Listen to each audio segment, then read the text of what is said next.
This is the Fallen Angel Christopher Daniels, former TNA X Division champion and former TNA World Tag Team champion, and you are listening to the TNA Cross the Line podcast. Enjoy. TNA Wrestling, Cross the Line.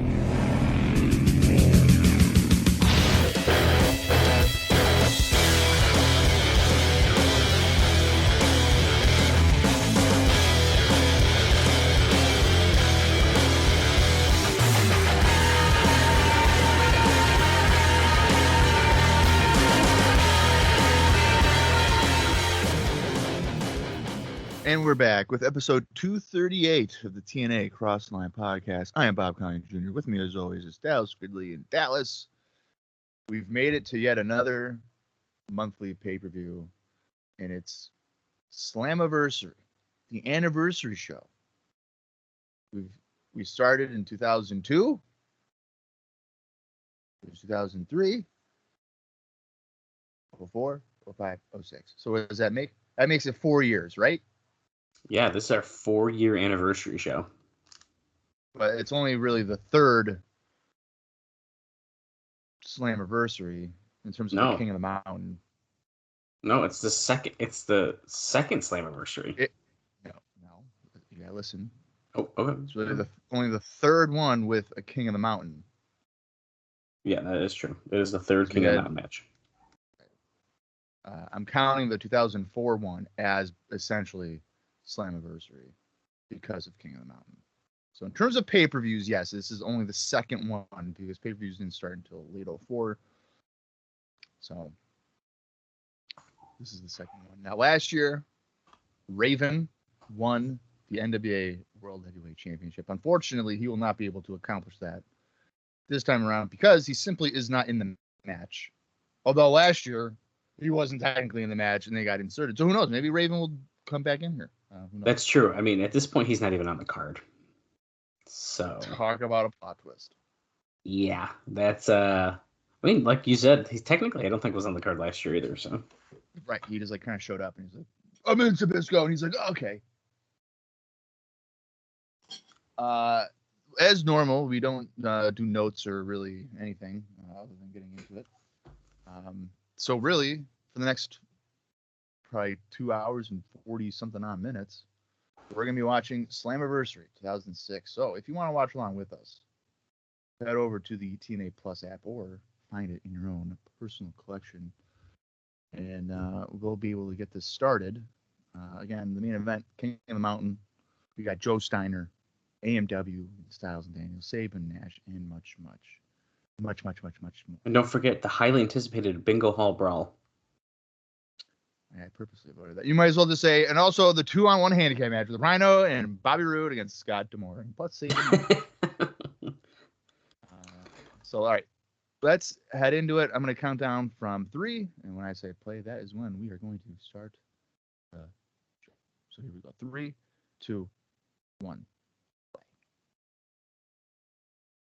Oh, mine's nice and loud in my ear. This is TNA, blah, blah, blah. There was a pre-show, Bob, that we are not going to be watching here today. I'm sure we'll cover more in depth when we do our notes next week. But Team Canada's A1 and Eric Young defeated the Naturals in 1 minute and 50 seconds. What a pre-show match. A1 and Eric Young? Yeah. So that's weird because I wonder if like the Naturals are still gonna have their losing streak and like Douglas is just gonna have to be like I don't even know. Like that's what I'm wondering, right? We're seeing some old footage. That was we saw some Asylum footage there from the first King of the Mountain match when Jarrett won, and he then gave himself the nickname the King of the Mountain.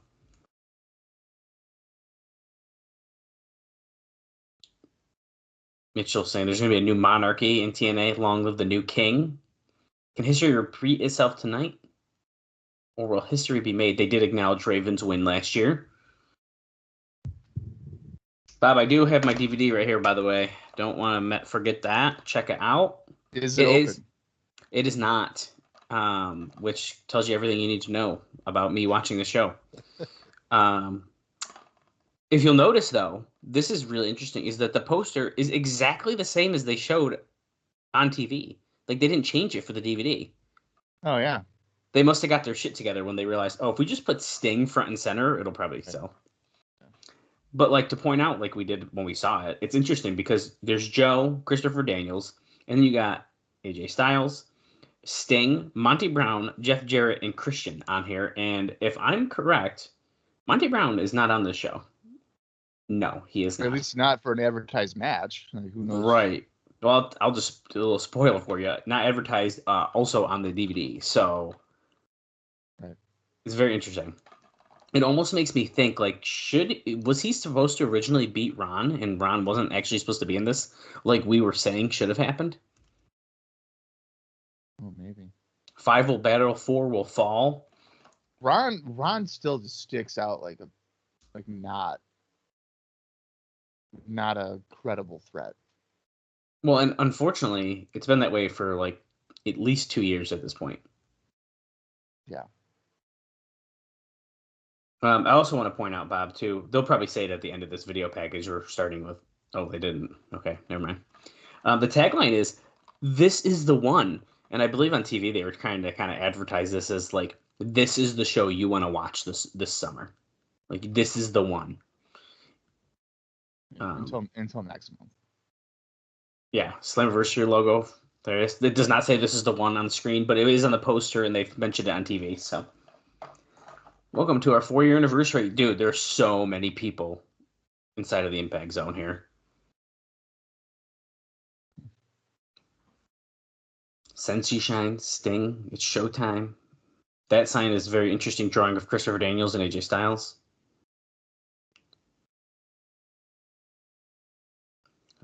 All right, I'm really hoping, though, this is a little bit different than what we witnessed at Sacrifice. And I hope we don't, like, do, like, hey, a good match to start, and then it's, like, a bunch of bullshit, and then, like, the last good match. I'm hoping they kind of balance the show a little bit better. And look at this. We're starting right out with this bingo hall brawl because Team 3D is fighting the James Gang through the tunnel, out to ringside. The referee even has an old-school referee shirt on. I don't know why that is. Oh, is it because it's the anniversary show? Oh yeah, why is that? Is that it's just because it's the anniversary, so they're trying to be like, or is it slick and he's just trying to stand out? I guess we'll find out in the next match, right? He does have, he's wearing the blue shirt with a black bow tie and no shorts. He's not doing shorts right now. Because like there'd be no connection to like a bingo hall with that. No, that's what I was like. That's not correct, right? So I think, and that's just like the old school like tradition. So we're doing like a old school ref look. Kip James and Brother Ray trading shots with chairs here in the ring, fighting each other. Now, the James Gang are dressed for a street fight because they're wearing jeans. I would say the same for Team 3D, but that's their normal attire. I was going to say, yeah, they're kind of always dressed for it. Brother Ray with his t-shirt tucked into his black jeans, and yeah. Kip went for the cover. Devon came in with a kendo stick. Yeah, like, Brother Ray essentially just got concertoed and kicked out at 2. It wasn't executed correctly, is what I will say about that. Because they're not perfectionists? Because they're not perfectionists, you know. To the highly decorated tag teams. Okay, so Bob, are they going to get revenge for the revenge that James Gang got on them at the last show? I would imagine from 2000. Team 3D, right, from February of 2000. I would imagine Team 3D will win this. And I'll tell you right now, what you said before, I don't remember having ever watched the show. So I don't know. So you don't know if you ever have at all. Right. This is and if I had, again, a lot of TNA, I don't just rewatch casually, especially since we've started this podcast. Like I avoid it so I don't have a fresh mindset on the pay-per-views. I'm trying to think if I watch a show, if there's anything I watched, I bet you. Actually, oh no. Okay. I have one guess, I guess. And it's the King of the Mountain match because I'm wondering if it's on a best of that I have. But I'll be honest with you, if I did, I don't remember who wins. And that's kind of fun. Now look at this. Devon and BG are fighting toward the Spanish announce area. And remember, they do not want to cross that border, and there they are. Because there's Conan. Yeah, there's Conan and Homicide and Hernandez, and they're beating down on Devon. BG did that on purpose. If that's not setting up a feud right there at some point. Oh my god! Oh dude. shit, Conan and BG. Right, that makes sense. He punched BG after they just shook hands. That was awesome. And there's history, obviously, from the spring with those guys and Bullet Bob. Oh, duh. Yeah, that's awesome. I like that. So that was good. That was good interaction. That's kind of crazy to think about because I feel like we're so far removed from Three Life Crew that I totally kind of didn't even make that connection right away. I could see how you could forget it. And I think part of it is because Conan's character is so much different now. Right. Nobody moves. Nobody. Do you think Kip is doing okay that he didn't get to do his catchphrase for the match? That was oh my god, dude! Horrible Irish whip. That's what happens when you Irish whip someone in the video game and they like don't go anywhere. Like they're just like, oh. He did a hip toss to Kip onto a guardrail that was laid over some chairs, and Kip's arm got like caught in it. That's like you're trying to do an Irish whip, but they like clipped the table, so they just kind of like yeah. Staggered. BG James just jumped off the steps over the guardrail onto Devon, and you could tell he was nervous he wasn't going to make it. I think it's safe to say James Gang are not, your prototypical street fight team. Now look at this. Oh, no. We're fighting through the crowd, and do you see how tight it is right there? It's such a tight area, dude. They got so many people squeezed right there on the floor.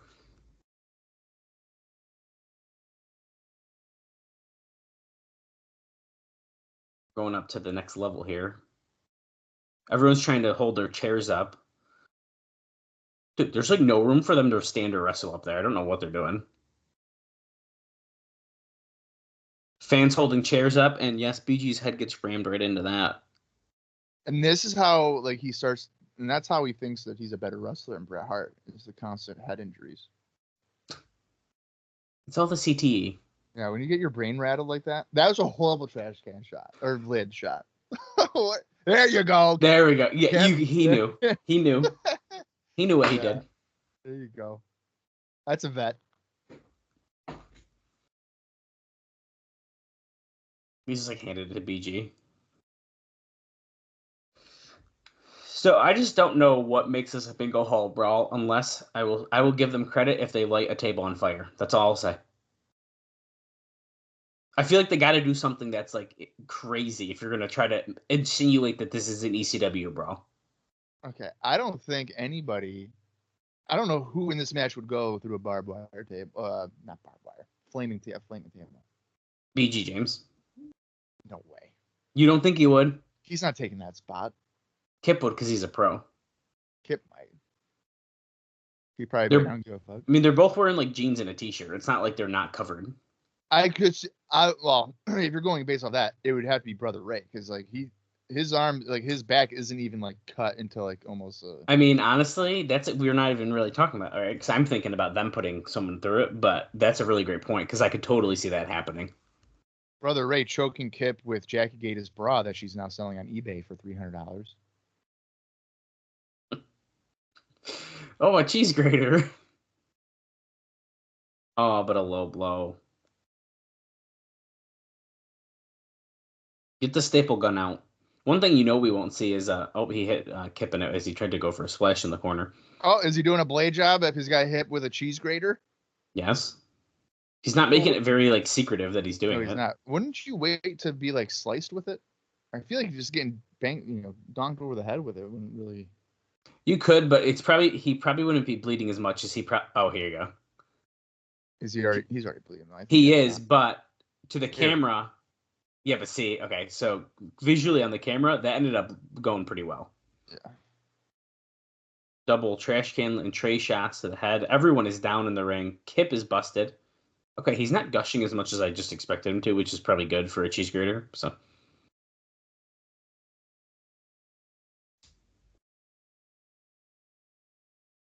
See, now I'm kind of thinking, okay, if there's a flaming table, which I'm kind of doubting anyways, but if there is, the James Gang could pull that out. See, told you we could hang with you in the bingo hall, and then that's how they'd win. I feel like then they'd win, and the feud would continue. Didn't Didn't they win at Sacrifice? Yeah, but I'll say it will continue because Team 3D still they want the revenge. You know. Oh, golf club. Is it a driver? I'm learning how to play golf, so That's not a driver. I can't tell. Oh no, it's not.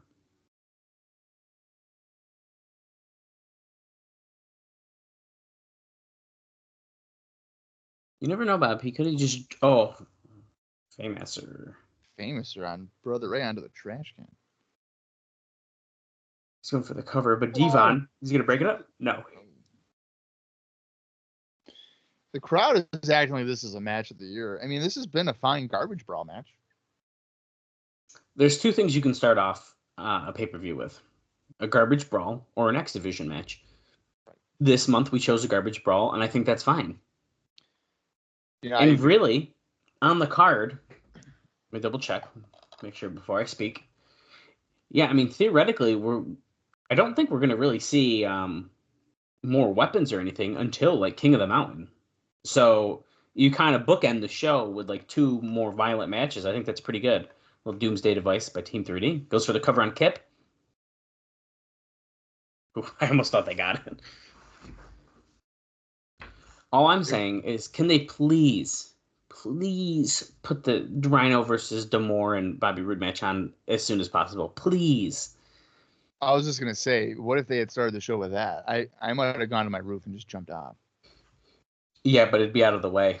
I'm afraid that we're gonna be here for 2 hours and then they're gonna put it on. That would suck. And be like, can we do anything else besides this match? That would be so bad. There is one unadvertised match that there's no point in talking about until it happens, I guess. But I'm surprised it's not actually opening the show. Yeah. But I like this. We started off hot. We didn't do, like, annoying promos or nothing. We just got right to it. They started the brawl through the tunnel. BG gets tossed out of the ring. He's eyeing the bra that's on the floor. The one and only. Through the table? Let's see. Oh, low blow. That would have been kind of cool. Oh, shit. 3D through the table. That's got to be it. Yeah, there you go. Were his shoulders Team 3D wins the Bingo Hall Brawl. I don't know if his shoulders were technically down on that. No, and I think Devon knew it. He tried very hard. He but tried. Technically, where the ref was, he might have not really been able to see because the table was broken in the way.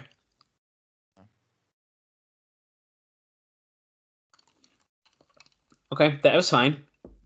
That was a fine way to start the show. Yeah, I'm fine with that. I had no issues. That's actually kind of the match that those guys needed, to be honest, because if we just did like a tag match, holy shit. Let's see. I should see what somebody gave a rating for that. I should try to do this more regularly for like the pay-per-views. Oh, like on Wrestling Recaps? Yeah. All right. So, Slammiversary 2006. I can find it. Shouldn't be too hard. Almost there. Generally, if you just search on Google, I find Wrestling Recaps pops up pretty quick, generally. Now, with big shows like this, it might be a little tougher, but when I search Impacts, dude, it's like sometimes the third result, if that. Let's go. All right, so this review is from Jake Ziegler from Inside Plus. Thanks for letting me use your stuff so I don't have to fucking write everything. All right, what would you give that match? I'm so bad at star ratings, dude. Star ratings to me is just personal enjoyment. I don't do like fucking, oh, hey, that hammerlock was shit. So 2.5. That's what I was thinking, like 2.5, maybe 2 Okay. 3/4. Jake gave it 2 1/4. So we're not far off. I would say I think 2.5 is definitely a suitable. We're seeing the match cards here. Nash versus Sabin, of course, who looks psycho in that. And then AMW, AJ Styles, and Daniels. I'm and then looking the forward to Rhino and D'Amore. I think that something tells me that match is going to be nuts. And then, of course, who's the toughest man in TNA? We have an old-ass Samoa Joe picture, but there's Scott Steiner looking jacked. Oh, yeah, he still has, in that one, he's got the bloody Daniels towel. And then, of course, King of the Mountain, Christian Cage, Ron Truth, Sting, Jeff Jarrett, and Abyss. Bob, have you, by the way, it's kind of a related note, have you seen the Jeff Jarrett figure that's coming out, by the way? Did we talk about this? I feel like you messaged me about it. It's is it ringside exclusive? Yes. Yeah, Speak I of the definitely devil. Okay, well, they have actual pictures of it now, and look how fucking awesome it looks. that's a great. He's got the guitar, right? You're fucking damn right he Yeah, he's does. definitely done. Dude, Yeah, I'm gonna have to get that for sure. holy shit. I already got it pre-ordered, actually. Oh, you do? Good. It's kind of amazing how, like, right now what we're watching, Jeff Jarrett is like most annoying guy in the world, and like fucking Christ help me. But now he's like become kind of like tolerable because of this podcast. Yeah, I mean, I think Jarrett it's almost like, looking back, it's like, you know what? He is pretty good. It's just like, holy fuck, he won't leave us alone for a while.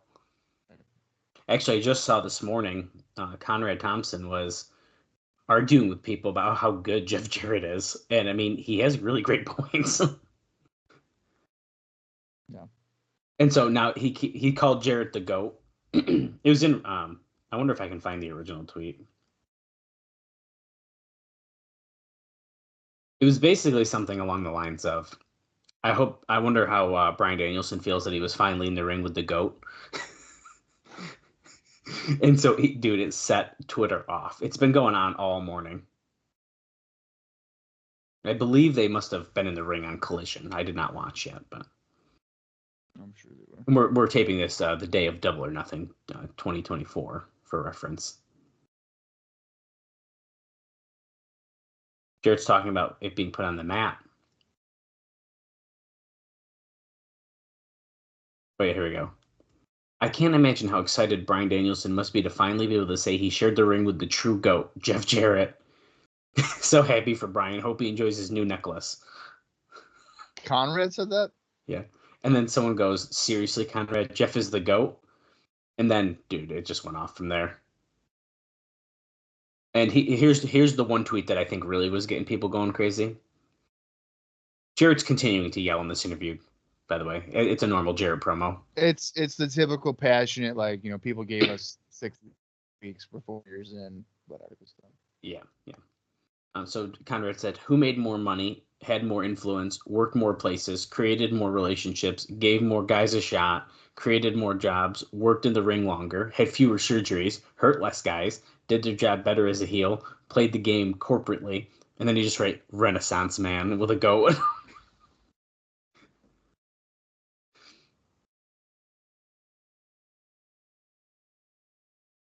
Jarrett's actually very passionate in this one. He's screaming. Because it's true emotion.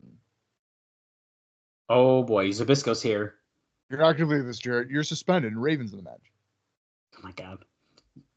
Yeah, we also can't forget, dude. New face of TNA Management's here tonight. That's right.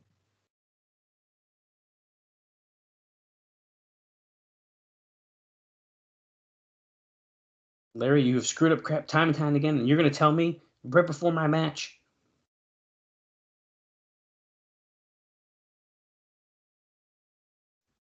Oh, thank God, dude. Thank God. We're getting the Rhino versus Bobby Roode and Scott D'Amore match out of the way, and I think the rest of the show is going to be a fucking breeze. Let's go, baby.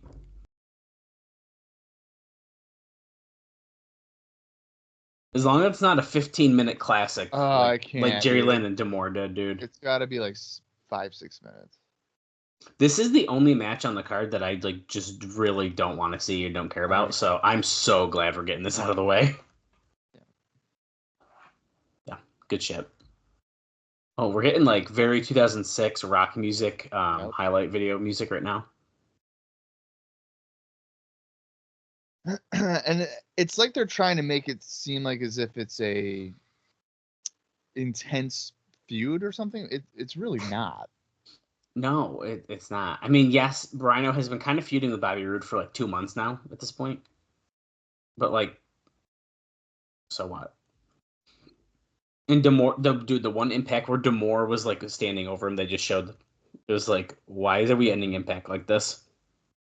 Well, I mean, it all started with what? Roode like clotheslining Rhino from behind or something. Right there. Yeah, and he's done it a few times at this point, but Yeah, I mean, if anything, the whole feud is really just Scott D'Amore not eating sugar. It was. Remember, he pulled a Twinkie out on the way to the ring once. That's Yeah. actually that one right there, I think. And Roode was like, "No, you can't do it," and he's wearing this sweatsuit. Yeah. I'm so glad. Put down the Twinkies, Coach Scott D'Amore. I need sugar. I mean, I get it. So do I. But That's how I became a type 2 diabetic. Fuck. I got Oreos for tonight, pal. Found some Oreos. That's good. I mean, I've technically like reversed the diabetes a little bit, but I still have it. D'Amore is not wearing his sweatsuit.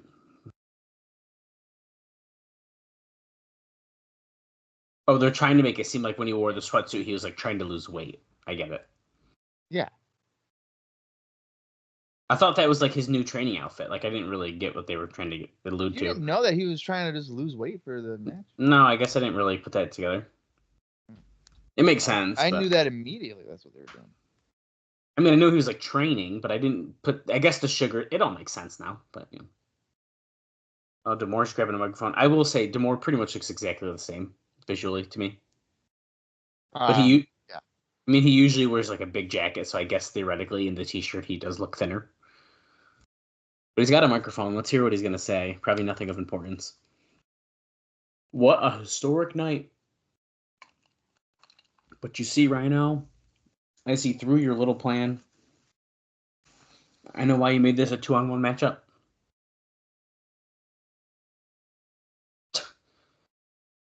Because you couldn't handle getting your ass handed to me one-on-one, or by me one-on-one. So he was scared of D'Amore by himself.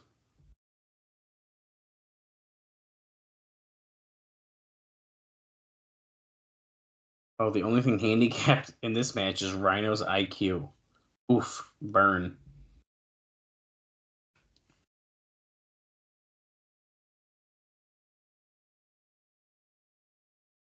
Okay, he's basically told Roode, your job is to sit there. Your job is to sit there and watch D'Amore's catch-as-catch-can brilliance. That should go well.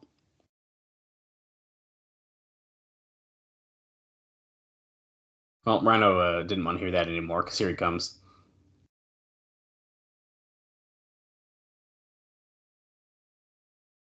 D'Amore's running away already. Of course, he's a coward. Andrew Thomas is also in the old school ref shirt, just so everyone knows. Rhino with a back body drop to Roode. And D'Amore is up at the ramp making faces like, oh boy, here we go. Even Roode is kind of like, why did you just run away from me like that?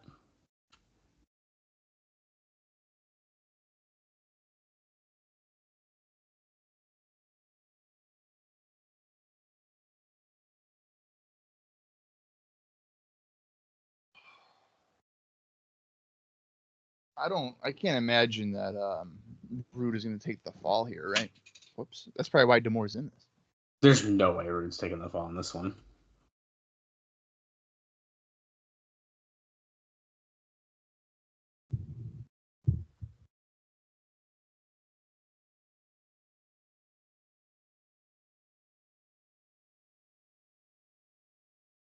Okay, now D'Amore is getting in the ring.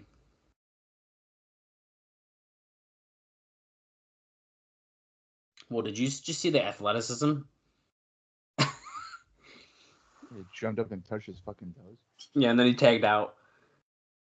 He's gassed, Tanae says. It's awesome. That's funny.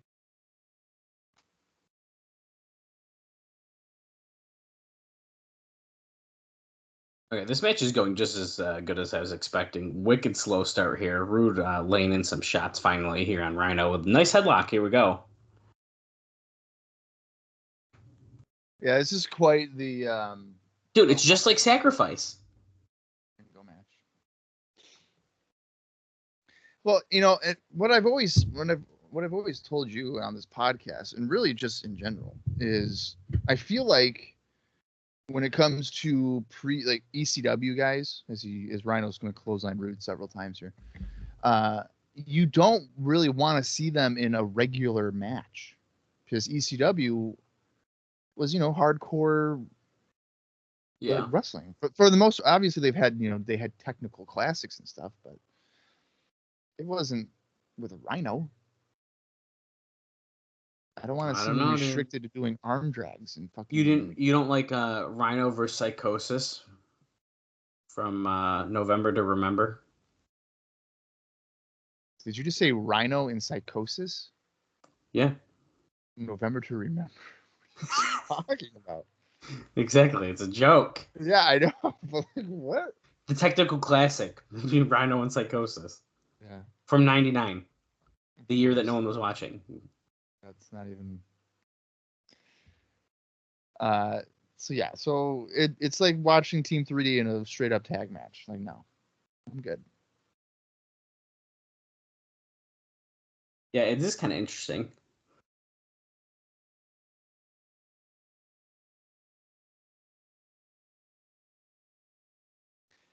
Okay, D'Amore is going for the pin after Roode just beat up Rhino on the floor a little bit, and he got a 2 count, of course.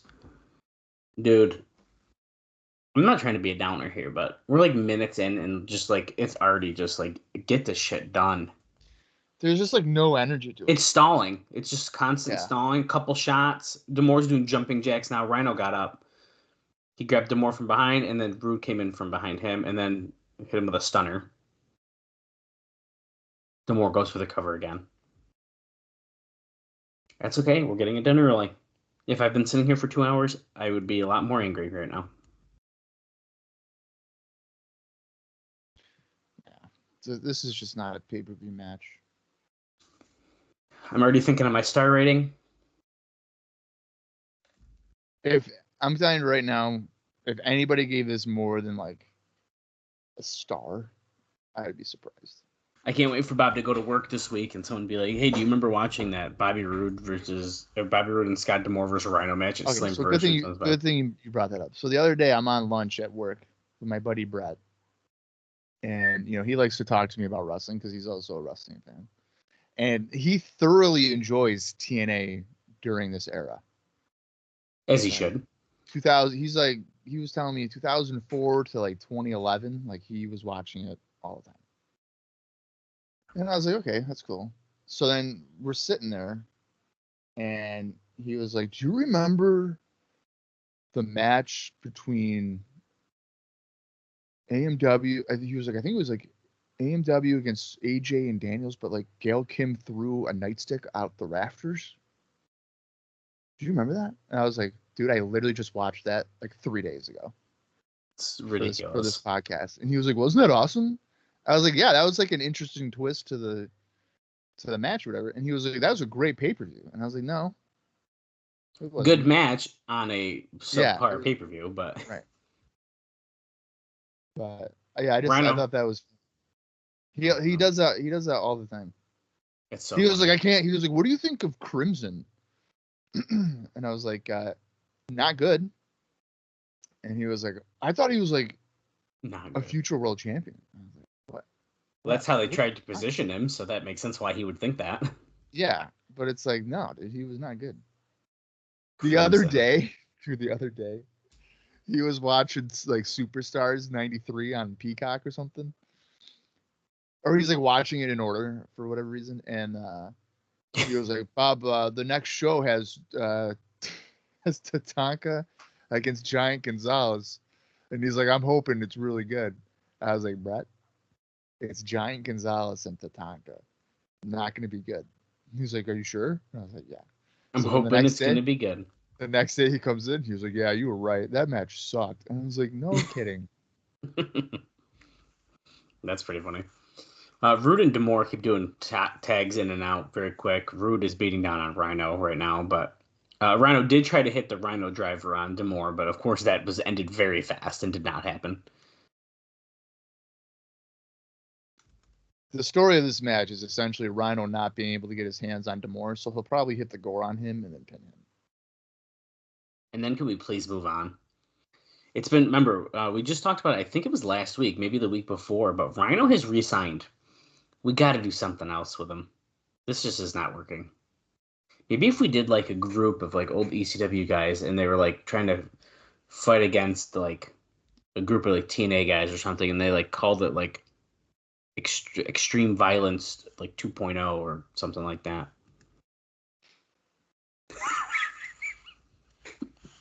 Yeah.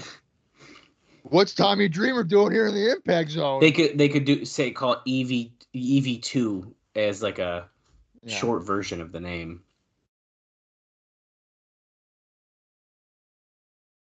It's amazing how often promotions will fucking go to that well in 2024. Yeah, what's like a more recent thing that we've seen? Well, I guess okay. I mean, Brother Ray going to WrestleMania in Philly is like the referee and stuff. They were eating into the ECW stuff for that. I'm thinking so like independent wise, I know like Excite Wrestling out of Binghamton was like Shane Douglas is coming, and they used a fucking promo picture from 1996. It's like he does not look like that. Yeah, but I'd argue he looks closer to how he did than a lot of other people do. Yes. Like the Tommy Dreamer one they did, that's fucking bad. That was bad. Because Dreamer looks very different. Shane Douglas, like, okay, I always look at it like this. If you put an old picture of someone on a program or something for an advertisement, if you go there and you can be like, oh yeah, that's still Shane Douglas. Like that makes it a little bit better, but like I've seen some where it's like they'll advertise a picture and then if you see the person, you're like, there's no fucking way I'd have any idea that's who that is. Yeah.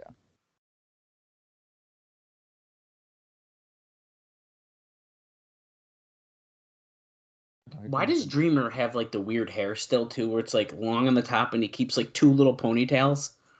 I don't know. There's a lot of things when it comes to Tommy Dreamer that I don't understand. Well, it's funny because on like the Major Wrestling Figure podcast, Brian Myers, at least for a while, kept shit talking Tommy Dreamer's hair. He's like, dude, I don't know. I keep telling him to cut his fucking hair. Oh, D'Amore took the shirt off, dude. Oh shit, look at him flexing. He's it. Oh, he just pushed. Dude, he just did this. He did the Lord Steven Regal. That was awesome. Oh, he's going for a moonsault. Are you joking? Okay, he did, but Rhino moved. I'm pretty sure he did that with Jerry Lynn too. Probably. No, okay, so this is a great point, right? If you never saw that, yeah. you don't know that D'Amore is a wrestler, theoretically. And you're watching a pay-per-view and the Team Canada fucking manager's doing moonsaults off the top, you gotta be kind of like, what? Yeah. No, I was just gonna say, I feel like if you're, because they really haven't. Well, I guess they've said he's like trained these guys, but he's not like an accomplished. Right, but that's the difference. Worker.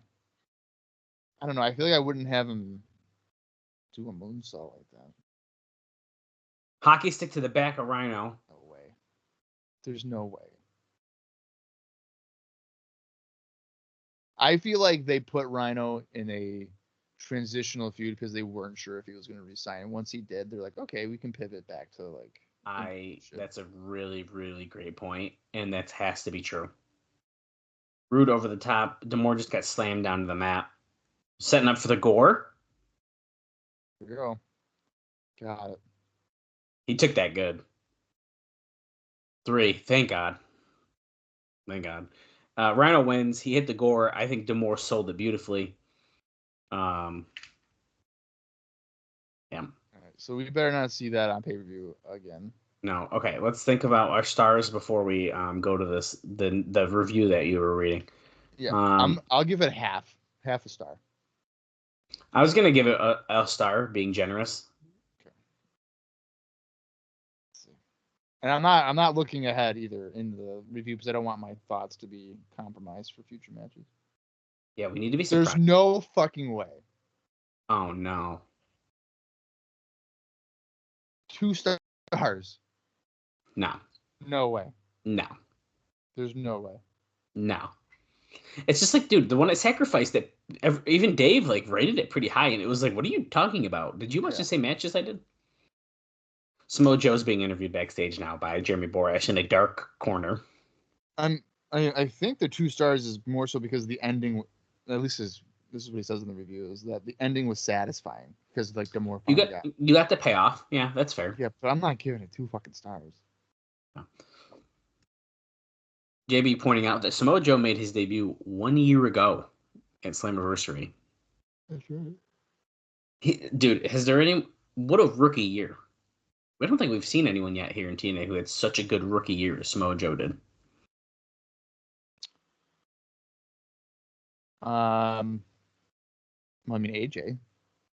Okay, yeah, that's a good point. Okay. Like, he literally won He was 2/3 of a Triple Crown within the first 3 weeks. Yeah, no, you're right. Okay, I changed my mind.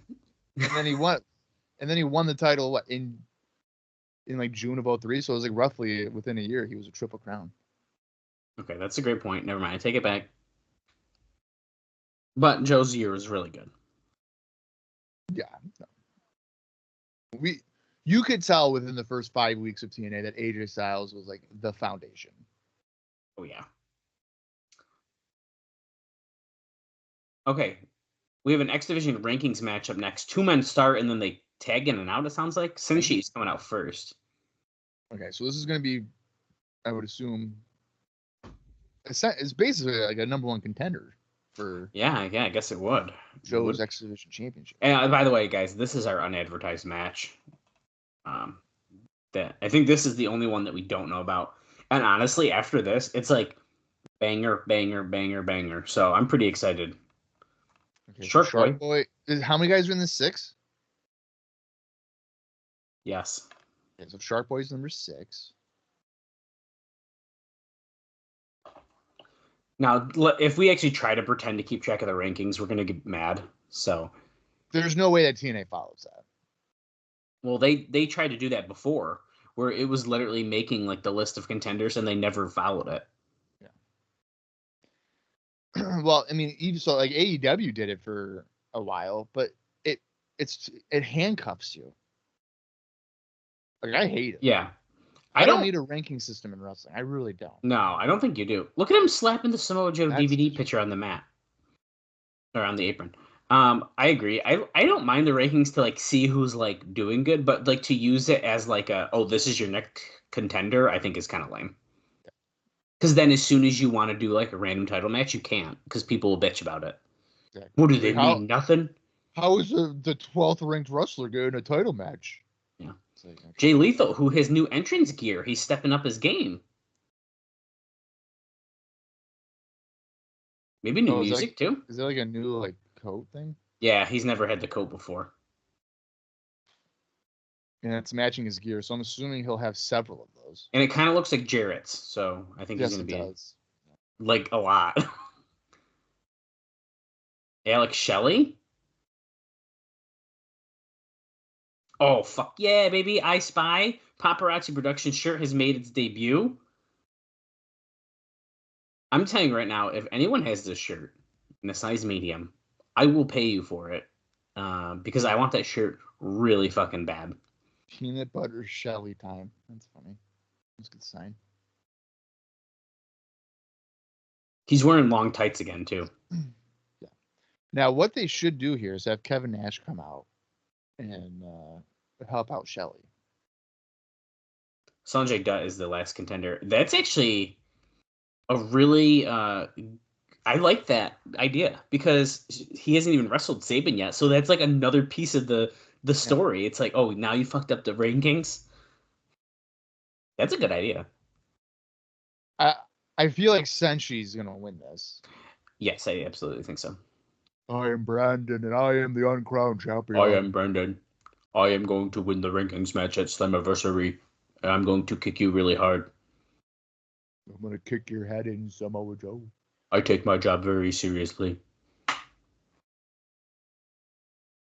Did it say eliminations? Pinfall submission? Yeah, but then it's also like there's tags. I hate that. It's a 4 corners, technically. It looks like we're starting out with Petey Williams and Shark Boy, and I would have to assume this match will slowly break down here. I would hope so. Rudy Charles is our referee, also wearing the old school outfit. Now, I did notice, though, Bob, interestingly enough, Slick had short sleeves. Andrew Thomas and Rudy had long sleeves. So he still has to be a little different. Yeah, of course it does. As if being wicked bald isn't enough. Now being a bald referee is, like, cool. Yeah, but he's also like a kiss ass. So. Well, it sort of reads like that. I don't know for sure, but I guess when you're friends with Jarrett and you're like trying to pitch all these random ideas to be like a heel manager and like a soccer ref, but you're also just like the referee. I don't know. I mean, I always like that TNA embraced like who their referees are, but like, I don't know if we need our referee to turn into a heel manager. I think that might be pushing it a little bit. Although I say that, and you know who did do that? Fucking Johnny Bravo. In Impact, a couple of years ago, he was a referee. Was he? I'm pretty sure, unless I'm remembering wrong. Now I gotta check. I gotta check this stuff before I say it out loud.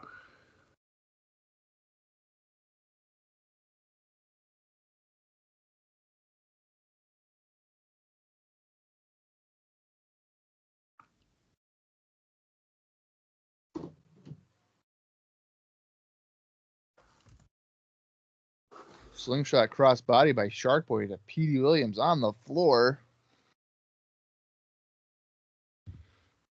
Followed by some chops. A slingshot crossbody comes across very lame when you're used to like springboard corkscrews. Mm. Oh, the fans he was a referee. Bravo was? Yeah, John E. Bravo. And then he turned into a heel manager. And then he got murdered. And then he came back. He came back? Yeah, he came back. What is with people in wrestling getting murdered and then returning? I want you to rephrase that sentence of what's wrong with people in Impact Wrestling being murdered and coming back to wrestling? Because it happens all the fucking time in TNA. All the time. I'm pretty sure that the Bunny is coming back to TNA, and she was also murdered. She was stabbed in the throat. What the fuck? Now, to be fair, she was left dead in the undead realm with Rosemary and Father James Mitchell, so she might be trying to summon her back to the real world. So it's a little different, but... Oh my god! But there was just a tease on Impact where she had like a bunny cane and was like essentially being like, "Come back to us" or something. So I think Allie's gonna make an appearance again. Did Allie leave AEW officially? Oh yeah, she's been gone. Yeah. Oh really? She is. She's been gone, and they thought that Butcher and Blade left, but they're still there. Yeah, they're still there. Allie is one of the better female wrestlers I've seen. I remember when we went to a 2CW show, it was her against Mickie James, and that was one of the best women's matches I've seen in person ever. Yeah, it was pretty good. I remember that one. We got Senshi and Jay Lethal here in the ring, chopping each other. Brandon's going to throw some kicks soon, I'm sure. You know he will. Is he still like actively wrestling? Senshi? Yeah. I mean, he definitely wrestles, but not anywhere regularly. Because amazingly, nobody wants to work with him because he's an enormous headache. He's also kind of lost it a little bit if you go on his Twitter. I mean, a little bit. Well, okay, let's see. Oh my god, he lost a match? He lost his most recent match. April 13th, 2024. Vertigo Rivera defeated Loki in 19 minutes and 6 seconds to retain the WXW heavyweight title. Was it in WXW? Yes. Wait, he almost always loses now. Maybe he's trying to show that he's like a changed guy. Like, hey guys, I will do the job. I will lose matches. Well, was one of the times that he left Ring of Honor. I'm pretty sure it was like a money dispute, and it was also like, hey, I'm not going to lose to this guy. And Gabe supposedly was like, well, then I'm just not going to use you then. Right. What is Shelley? Little arms wrapped around Lethal's neck here, drops him down to a knee. Straight jacket choke here. Oh! Freaking stretches him back. Knees in the lower back. That's nice. He also, his last match before that was in September of 2023. He lost to El Hijo de Vikingo in 19 minutes and 13 seconds at House of Glory. And before that, he lost to Minoru Suzuki in August of 2023. Yeah, you do know that I went through this before, right? As I'm looking, yeah, I do remember that. I'm just like very impressed at how many times he lost. One of my favorites though is in December of 2022, him and Kenta had a match, but they went to a no contest, and I just like the idea that neither of them wanted to put the other one over. Yeah. Well, it has nothing to do with these guys, but I saw something where Mustafa Ali will not take indie bookings if he loses because he's doing like an undefeated gimmick or something. So I heard about this as well, actually. I was talking to my friend because he was supposed to be in the Best of the Super Juniors this year, apparently. And basically he was like, I'll do it, but I'm not losing. And like, that's not how that works. But it makes so much sense because nice head scissor by Sanjay Dutt on Alex Shelley. But it makes so much sense because in his debut, he won the X Division title. And I was like stunned that in his debut match, they would put a title on him.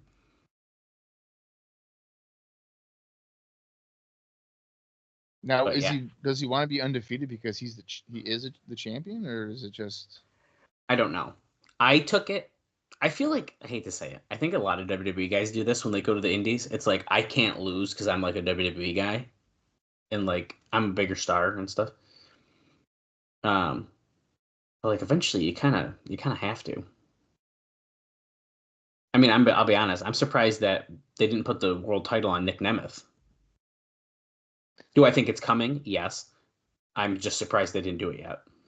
Well, it's funny you mentioned that. Oh my god. Oh my god. Dragging that over the top rope. Rope burn on his nuts. I've never seen someone drag someone when they're crashing on the top rope like that. That was really different. I like it.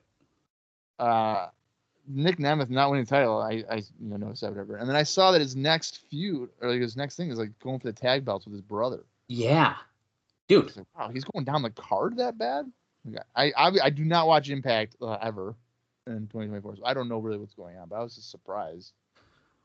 Well, you'll be even more surprised to know that on the most recent episode, as of this recording, Matt Hardy and Ryan Nemeth won essentially an opportunity for the title, and I'm pretty sure Matt Hardy just like essentially gave it to Nick Nemeth instead and like took his place because Matt Hardy is going for the world title. Because he didn't want the tag title. He is here to win the world title. That's like basically what he said. Yeah. Speaking of guys who didn't want to do jobs on the indies, is basically Matt Hardy, which annoyed the shit out of me. If they do it, just lose. Well, facepalm to Shark Boy by Alex Shelley. Look at Shark Boy getting in the ring and like, did you really just do that to me? Okay, he was going to help the double suplex, and now everyone's getting in the ring, and we're going for a 6-way suplex here. Senshi, Petey, and Alex Shelley ended up taking that one as Lethal, Sanjay, and Shark Boy suplex them. Suplex by, that's the call by TNA. Okay, I like it. By the way, if you guys are following along with us, we are 50 minutes and 36 seconds into the show. That was a pretty quick hour here so far, to be honest with you. What's your time at? 50 minutes, 45 seconds. 46, 47, 48, 49. We're exactly linked up. I was just making sure. Oh, okay. I was like, wait, did I say something? Shark Boy under the apron by Dot. A little shoulder block into the midsection. A knee, and then he's going to slingshot. Splash. No eliminations yet. They just pointed that out. That just means that we're going to get 5 in like quick succession.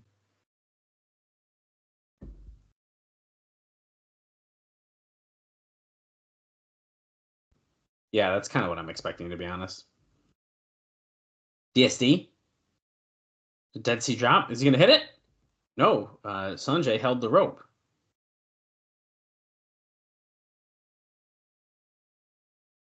What? I'm just waiting for this dude to go into a coma. That's what I'm saying. I'm just waiting. Elbow off the top by Shark Boy. He misses. I just recently watched that saga. Oh man, Shark Boy's gone. Yeah, I think we have some time before that happens, but It's quite a bit of time. which is unfortunate.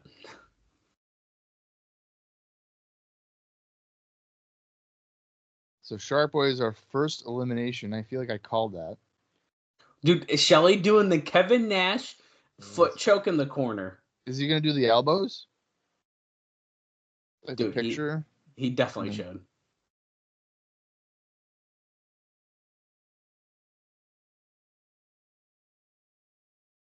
Ooh. Yes, former teammates from Team USA. Shall I spread number 2? No, counter. Little neck One. breaker. Shelley kicks it out at 2. 2.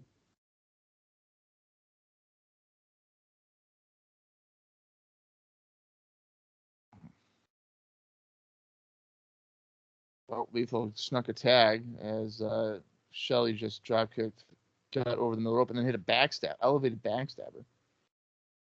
Springboard missile drop kick by Lethal to Shelley. Counter. Oh, nice. Right into the turnbuckle, the middle turnbuckle. Oh no. Oh, he drop kicked Jay Lethal's butt as he had him like Wedged down tied. the middle, Yeah. turnbuckle.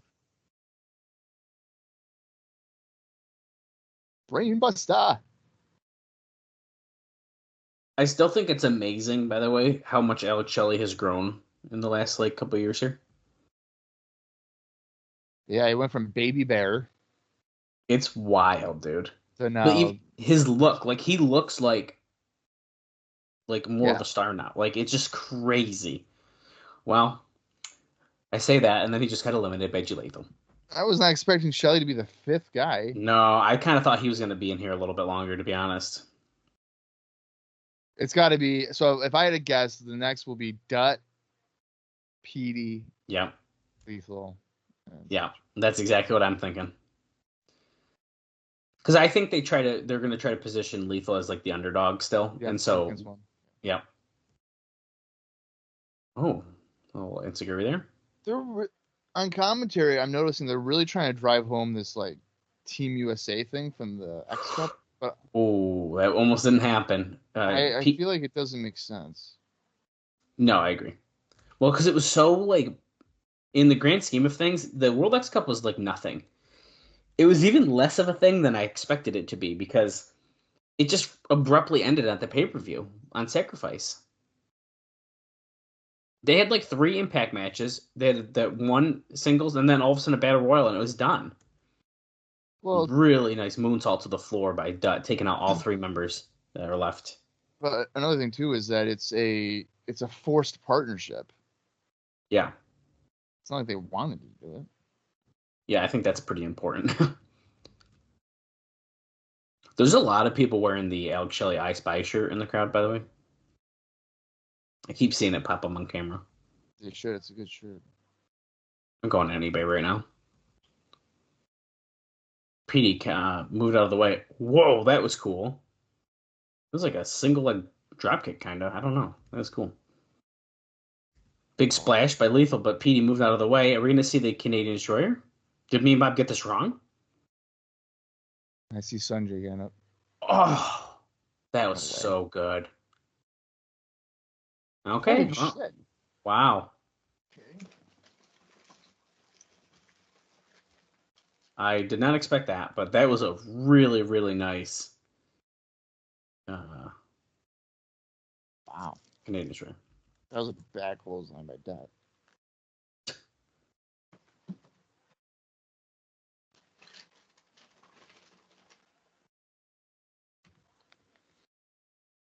Dude, you cannot find that shirt anywhere. It drives me nuts. Oh. Senshi just kicked Gut, who tried to do a sunset flip power bomb, and then Petey just light dropped that over the apron. That was a double whammy.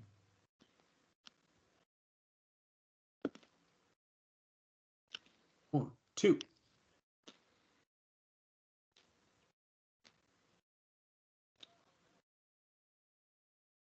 Let's see who the top 3 are going to be in the X division. So, okay, so they're doing like Dutt as the underdog thing, which he kind of always has been, so that makes sense. But going for the cover on PD? No. I wouldn't have envisioned Lethal as number 4. Look at this cool ass signed promo. That's nice. Yeah, that's sick. Does that mean you're gonna get it, or? No, but it's really cool.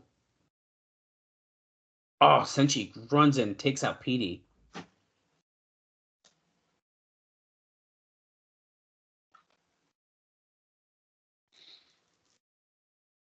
Okay, Senshi is cleaning house here.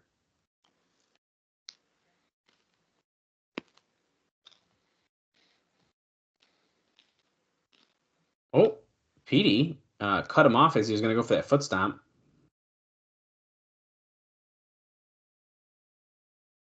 PD and Senshi fighting over on the turnbuckle here. We're going to see a freaking middle rope Canadian Destroyer. A top rope? Oh my god. Senshi was able to counter it. Oh. Uh-oh. I don't know what Sanjay calls it, but it was essentially sliced bread, number 2. Senshi with the foot stomp. Going for the cover on PD. That's a 3 count. The Warriors way.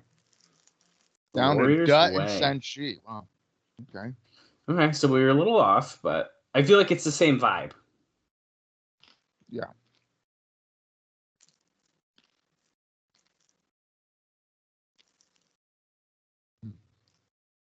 Senshi and Sanjay Dutt going to fight it out here. We're up on the top rope.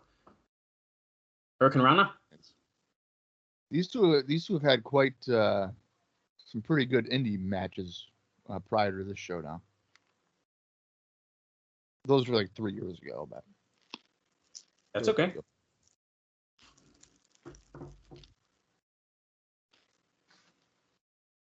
Total World DDT.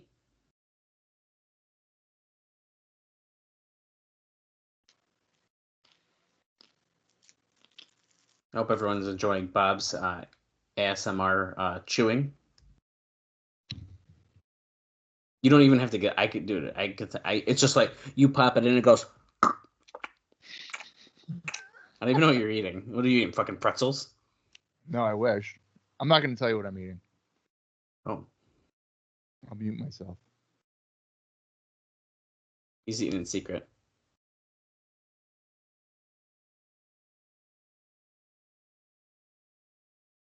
Going to that. Oh. Neck breaker. I'm eating something that I probably shouldn't be eating. Oh, is it hard candies?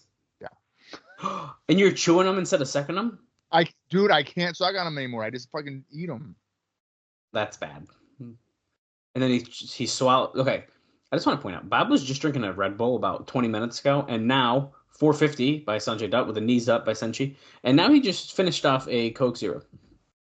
Yeah, there's nothing in the Coke Zero.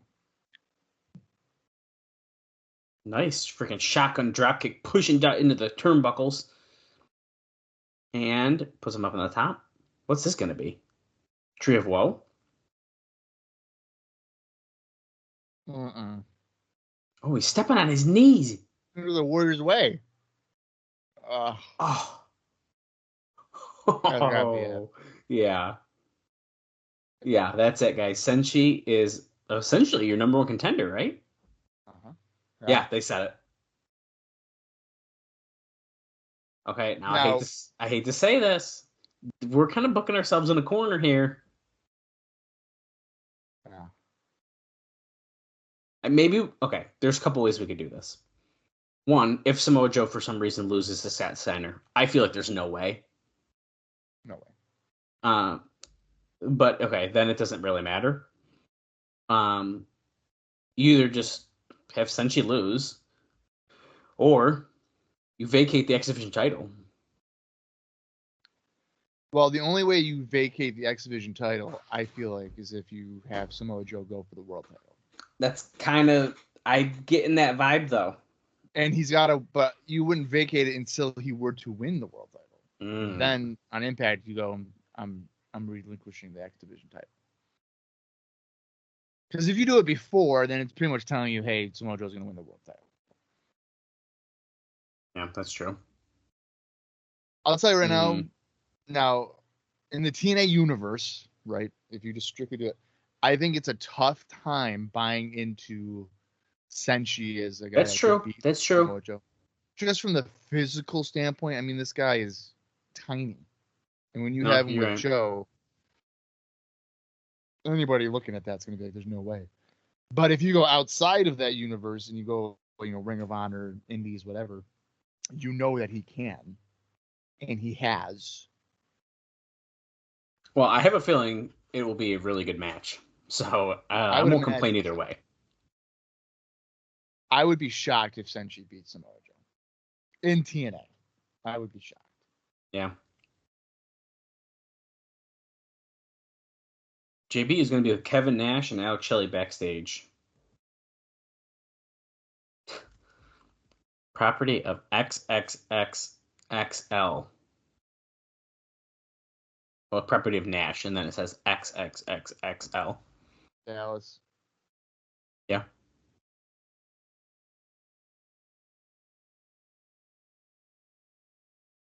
Oh. Camera adds 15 pounds. Yeah. Shelley messed up because he said his mind was on the celebration that we're going to have. I'm the 7-foot juggernaut. Oh, it's Father's Day. Happy Father's Day in 2006. Oh. He shouts out Walt Sabin, watching on his 19-inch, waiting to watch his son.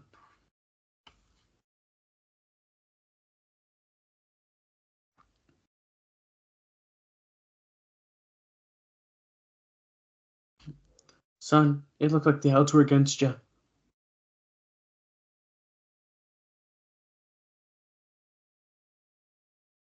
Then ask Sabin if size doesn't matter. Are we getting a hype video? Because I can tell you what I just read. Perfect. Yes.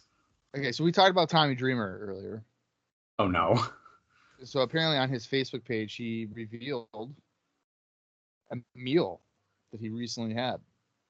And this just tells you that my phone is listening to me because I don't follow Tommy Dreamer. I don't do anything regarding him. But this literally popped up on my news feed as soon as I fucking opened it. That's really funny. So here's the thing. So he had, this is an incredible meal and puts me to shame. So he goes, sadly, when I see a challenge, I take it. 2 half-pound burgers, 2 grilled cheese sandwiches, 2 fried eggs, 2 strips of bacon. Now, how long do you think it took him to eat that? 30 minutes. 11 minutes later, the challenge was completed. but wait, there's more. He goes, I also ate 6 donuts after, but that wasn't part of the deal. That was just my fat cells wanting more. What the fuck? That can't be right. And then he has a picture of this food, and it's like, number one, it doesn't even look good. I might have saw this post, but I don't know if I realized. It's fucking, the grilled cheese and burgers are stacked. And there's 2 onion rings or something on it, and there's fries that he didn't even mention. I'm going to look. That's not good, dude. That doesn't look good at all.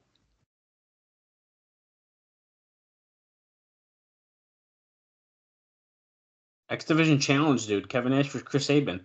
This is only Kevin Nash's second X Division match after he fought Mr. X on Impact.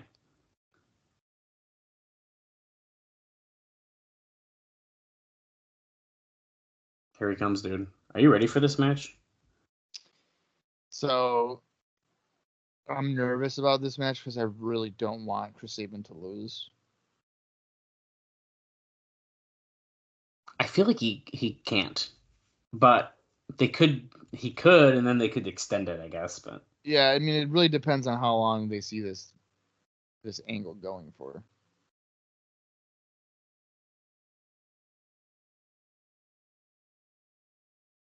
I also think this match can go two ways. It can either be pretty good or it's going to be shit. Yeah. Oh, we got to do our rating for the last match, Bob. That's a good call. Okay. The back is Nash's shirt just says size matters as we go under the skirt of SoCal Val. Yep. For Chris Sabin's entrance. Okay. You think they were like, can you just stand there and we're gonna put the crane camera underneath your legs for a second? How do you think she would feel knowing that there's a camera literally staring at her anus? I feel like she was probably fine with it. I mean, she probably was, but I'm saying if I was doing that, I look at Nash looking at Sabin. Okay, that last match, I'll give it 2 3/4. All right, I'm gonna go 3. Oh, I almost went 3. I feel like I expected a little bit more. That's why I didn't. But I liked it. I think I liked it a little bit more than the. Yeah, I'm going 3 too. I'm going 3. That's right. Because I liked it more than the brawl in the beginning, and I give that 2.5. Right. So this first off, that match went, I guess, 19 minutes, like 19 and a half minutes. What? I didn't know if I even realized that. Jake Ziegler here gave it 3 1/4. Okay.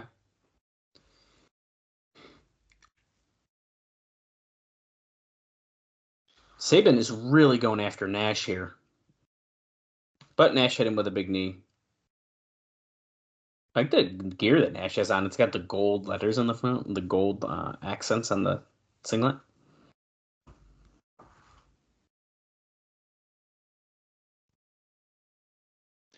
This just feels so weird. Kevin Nash against Chris Sabin. Yeah, bet you couldn't have guessed this one was going to happen. No. It'd be like, hey, 7 years ago, hey, Kevin Nash is going to wrestle a guy named Chris Sabin for a company called TNA, right? So this is when WCW still around. And I would have been like, first of all, what the fuck is TNA? Second of all, who the hell is Chris Sabin? And thirdly, no. Yeah. What? Did you see the bump Nash just took on that drop kick from Sabin? He's got his working boots on tonight. Yeah. Holy crap. I can't believe he just bumped like that. Oh, he's calling someone out. Oh, it's Shelley. The backup.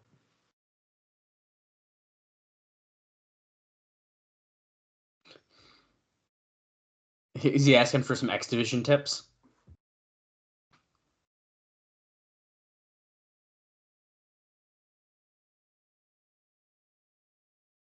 I can't tell what the crowd is chanting. I was trying to listen, but... Ooh, Shelley, distraction on the apron as Nash gets back in the ring with a nice clothesline taking out Sabin.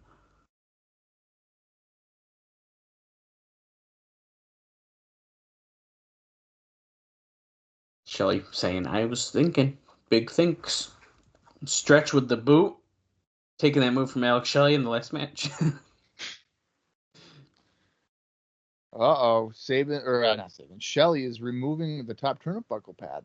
And the referee does not see it because he's checking on Sabin over there. So now, if there was a heel commentator, they could sit there and say that could be a mistake because I don't know if Sabin can reach that.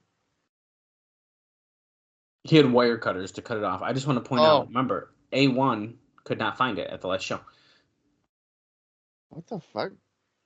Sabin just sent Nash gut first and then head first into the exposed buckle and then hit a drop kick. Middle rope drop kick. Is Shelley gonna betray Nash? No. What the? Sabin's going for a cradle shock, but he can't quite get Nash up. Use your brain.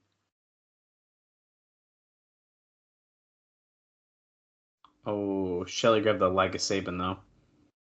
Okay, they just missed, I think, a big boot. Yeah. Yep. Yeah, they completely missed it, but that's what he did. That's TNA production for you.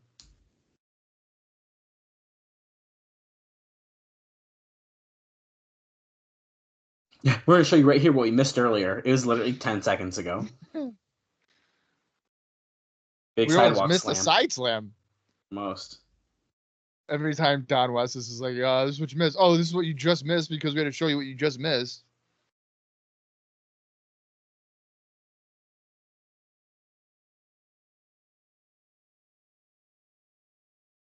Nash with a scoop and a backbreaker. Well, a rib breaker almost. Look how he's stretching Sabin over his knee right now. I'm telling you right now, with how my back's been feeling, I could probably use that just to crack my God. back. Great.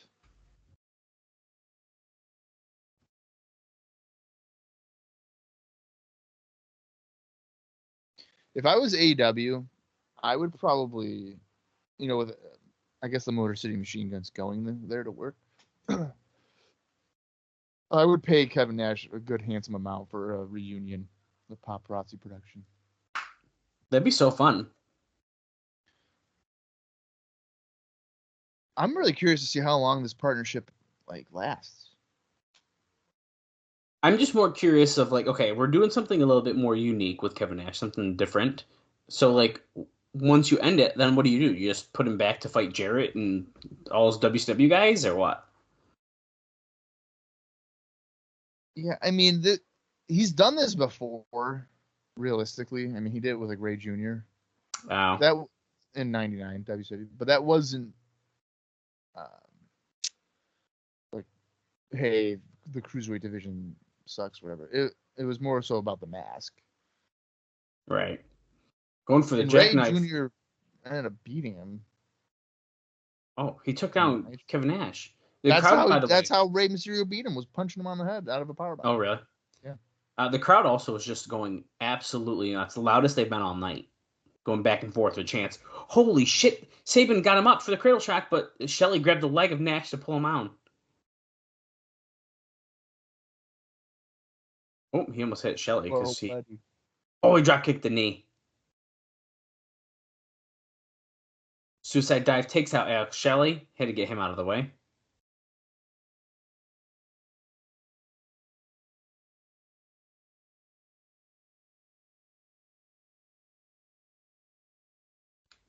Some people in the crowd looked wicked bored because it was all the girlfriends that came with their boyfriends. Yeah. Babe, can we go to Universal? Yeah, only if we watch a 3-hour TNA pay-per-view. Okay. They said this is the second handicap match of the night, basically, because how Shelley's been involved so heavily. I also do like the idea that Nash is I need Shelley ringside. I don't know if I can win if Shelley's not here. It's that. It's such a good heel thing of I need my partner.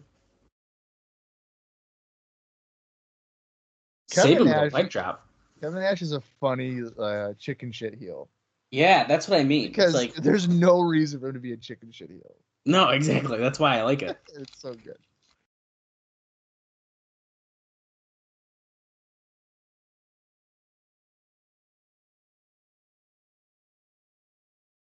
Sabin going to the top rope, but Shelley's recovered and he crotches him on the exposed buckle.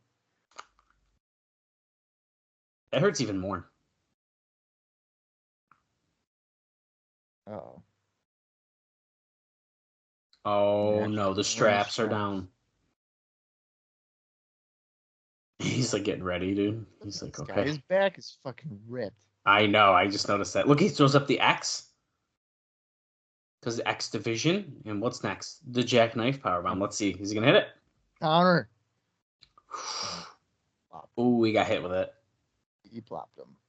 1, 2, a handful of tights. Wow. A handful of tights. Wins. Okay. So the fact that Nash had to do so much bullshit to win I think I'm more okay with the fact that he just beat Sabin. Yeah, it's not. That's certainly not a clean finish. I'll give that 2.5. Mm.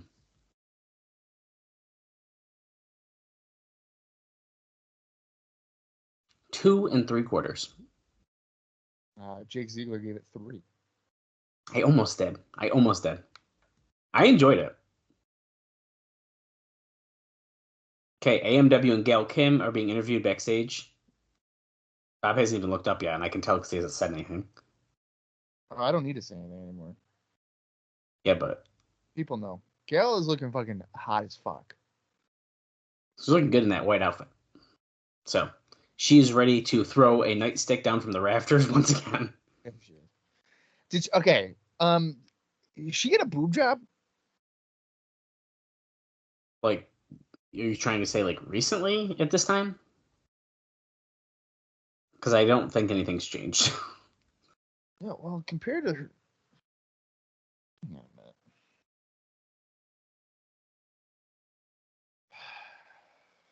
Do I think she did at some point? Possibly. I don't know. Well, I'm gonna look up Gail Kim like WWE 2003. I wouldn't be surprised if she did in WWE because they like essentially made her and then she ended up leaving.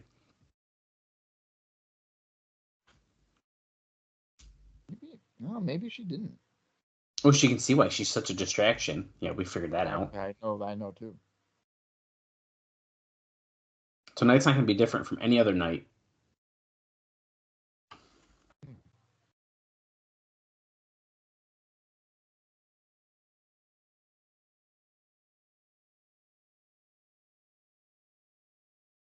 Oh, James Swim said he's happier than a fat gopher in soft dirt.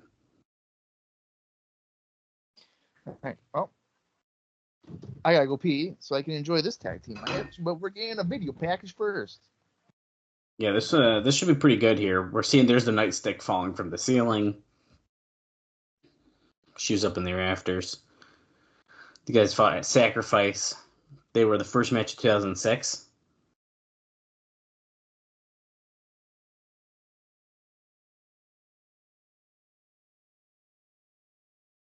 Hit AJ in the back of the head with the baton.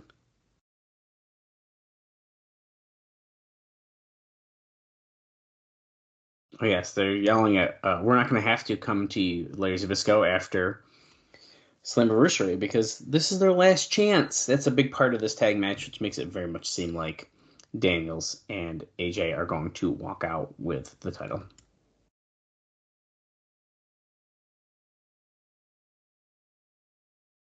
And there's your match card graphic.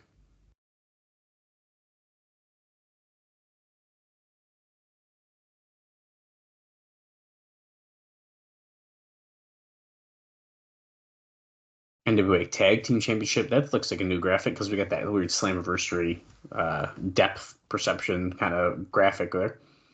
Here's the taglines. AMW's record-setting reign. 8 months. The longest run in 30 years they can find on record.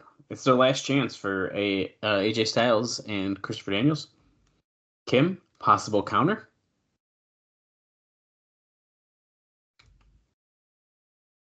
They claim to have a plan in place, but they've never beat them on Impact or on a pay-per-view. So we'll see what happens. Coming out first, Daniels and AJ Styles.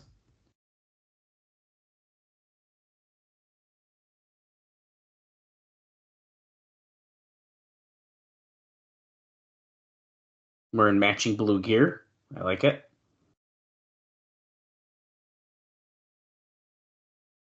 Coming out to only AJ Styles on, but that's okay.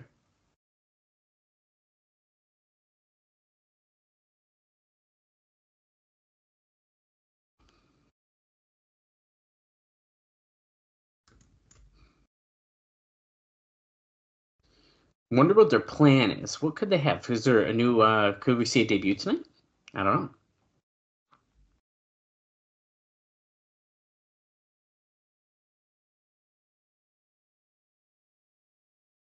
Here come AMW.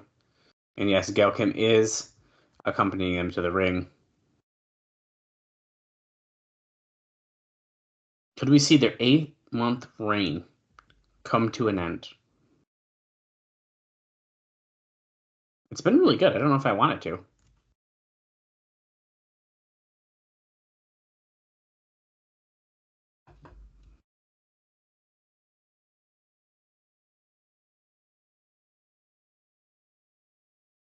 Oh, you got a met. Oh, happy Father's Day, Wildcat's dad. He just yelled at Don West to say that. What is James Storm doing? Storm was kind of just hiding something behind the ring steps, it looked like. That was interesting.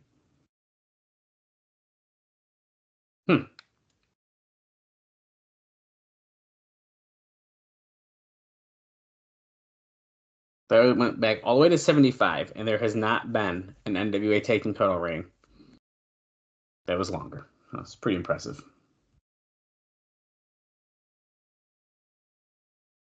8 months and 1 week. Crazy.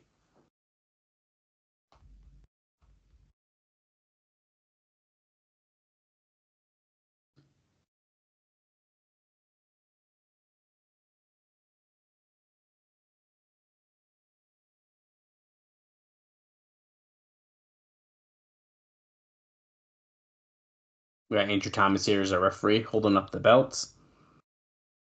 Which team will leave Slammiversary as the NWA Tag Team Champions?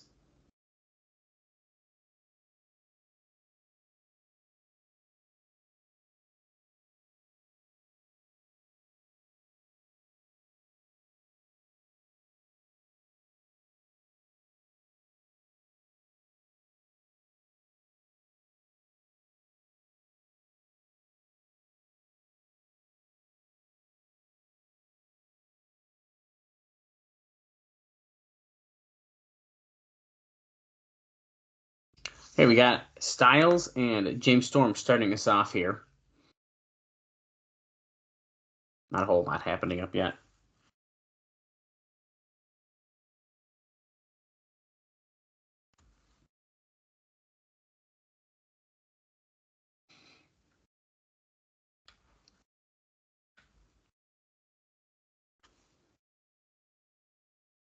Little headlock action. Styles pushes him off, comes off the rope. Storm comes back with a shoulder block.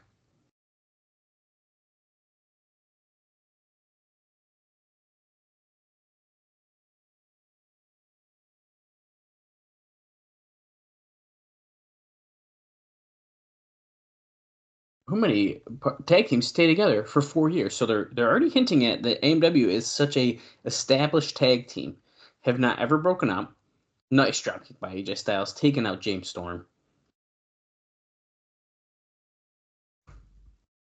Crowd's already chanting for AJ here. Nobody lays a dropkick on you like the phenomenal AJ Styles.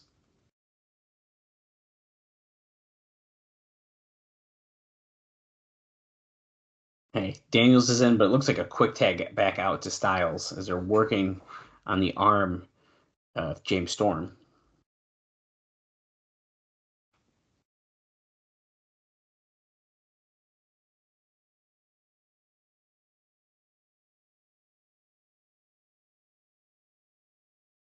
I was trying to look more into the what they just said about the longest reigning tag teams. I'm not sure if it's accurate or not.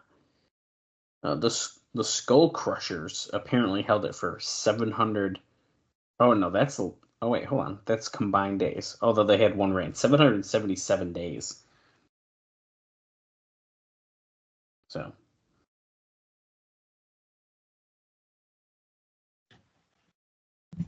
Pretty interesting. Harris is in here with Daniels now, working his arm. Daniels looking to counter flip out of that. Wrenches the arm of Harris. Well, looks like I got here just in time. You've already missed about 10 minutes. That's not true. No, you've essentially missed nothing. But yeah. Bob, they were telling us on commentary, I was trying to look into this, that Harris and Storm have held the title for 8 months and a week and it is the longest reign in 30 years. Well, they've had it since what? October? Yeah, I think that's right. October of 05? I was actually, so I just messed up what I was just saying while you were gone, because I was looking about who had it the longest. And I think I'm thinking again that they said in the last 30 years. So there's a little bit of time. But the Skull Crushers, their first reign, they had it for 777 days. Okay, so now AMW was just in the 69 position, and then Daniels stomped Storm's face into Harris's groin. Of course, we're still doing we're still doing the Brokeback Mountain type of shit here. Yeah. Storm just head scissors Harris to the floor, and he didn't realize thought it was. Oh, that's funny. They also pointed out how AMW has been a team for 4 years now, and how that's very uncommon in this day and age. So, nice dive by Styles taking out AMW. How is that uncommon? I don't know. He basically was like, not a lot of teams that stay together for 4 years. I don't know how accurate it is. 4 years straight with no dissension, essentially. I mean, they teased. There was some, but they never broke up. They never broke up. They never officially broke up. They teased it very heavily at one point, but they did not break up. You want to know? So, as I typically do for these podcasts, I have something on for background noise. By background noise, I mean as background stuff because I can't hear it. Mick Foley is a regular on OVW television, and then no one ever brings it up. I actually thought I saw something about him being there recently, and I was very surprised. Yeah, he's there seemingly almost every week. Oh, that was kind of a messed up like face buster off the middle rope there by Styles. What does he do? He just comes out and says hi? Well, I don't know because I don't have the audio high enough to know really what he's talking about. But what I'm assuming is that he is there to do, as a favor for Al Snow. Well, I'm sure that, but is he like a matchmaker? Is he a commissioner? No. He's just there? Like right now, he's just on commentary and he's like whispering something into the female commentator's ear. And now they're like, he's just doing commentary. So I don't know. But I know a few weeks ago, probably like a month ago or something, he gave somebody a double arm DDT. What? Yeah, it was weird. Did he get a concussion? I hope not. No, I'm just saying. Is that the reason why he's not going to have his last match? It's because he did the WM DDT in OVW. Right. Harris pulled the top rope down and Styles just flew out of the ring. And I make that joke because he wanted to train for his death match, and he said that he essentially got a minor concussion while training. And so he was like, well, I'm not doing it anymore. I can't imagine that. That would be funny if it was from that, but I doubt it. Into the microphone, Bob. I would be amazed if that was because of what happened. Don't treat me like fucking Jim Ross or Eric Bischoff and like Conrad's like, into the microphone, Jim. Fuck you. Okay? Does he do that? He's done. That's funny. That's funny. Well, because I hate to say this, Bob, you have a very good microphone, but you have to talk into it for it to be good. That's right. Now, we can't forget that this is a last chance match. So if Styles and Daniels lose, they cannot challenge for the tag team titles again. I'm assuming as long as AMW have. I'd have to assume that's why, yeah. Styles just jumped into the crowd off the ring steps. Also, Bob, one thing. Styles wants to like springboard off of the guardrail, and Storm slipped his foot, and yeah, he landed gut first. Pro Wrestling Noah shirt right in the front row. Nice. One important thing you did miss, though, Bob, is that when they came down to the ring, Storm got a little weird and was like hiding something in the ring steps, and they like showed it very blatantly on the camera, and it was like, even Tenay was like, what is he doing? So is it a beer bottle? I'm assuming that's what it had to be. But like to secretly hide it in the ring steps when he comes out with it, I thought was kind of weird. And they keep teasing Styles and Daniels have something up their sleeves if they need to because of Gail Kim. I'm thinking, could we see a debut of some kind? I don't know. Well, I wonder if there's been any like WWE releases recently that could pop up. Yeah, I don't know. You know who my gut was saying? Jackie Gata? She's pregnant. Yeah, but we don't. Oh shit, she did say that on TV. Fuck. She was. You know who I was thinking though, possibly a female we've seen before, Jackie Moore, Jacqueline. Do I think it makes sense? No. Who is she? Wait a minute. No, she wasn't aligned with anybody, right? She just kind of had like a random women's match. Well, exactly, and that's kind of why I could see that happening. A little Jacqueline appearance. Okay, that would work. I almost want to say Tracy, but like, I mean, to be fair, she hasn't been seen with anyone recently. Michael Shane, Matt Bentley. I don't even know when we saw him last, which is kind of crazy to think about. So that could potentially work. Huh. Yeah, that's very. Because the sad thing is, I could see them using Tracy as like her own character more than I could see them bringing back Matt Bentley right now. Oh wait, you know who else it could be? Oh God, Christy Hemme. Yeah. I just don't know what else do you do if you bring in one of these random women to like help Daniels and Styles? Like they don't need a manager or a valet. No. Well, Christy Hemme would be a fucking bizarre choice because she's just the girl that does like the video work in between matches. Coming up next is, But she is technically a wrestler. That's like the weird part of how they're using her. She's a winner of a Diva Search contest. But she had matches. She's a winner of a Diva Search contest. But she had matches. I didn't say good. You've had matches. Are you a pro wrestler? No. Exactly. But she had pro wrestling matches.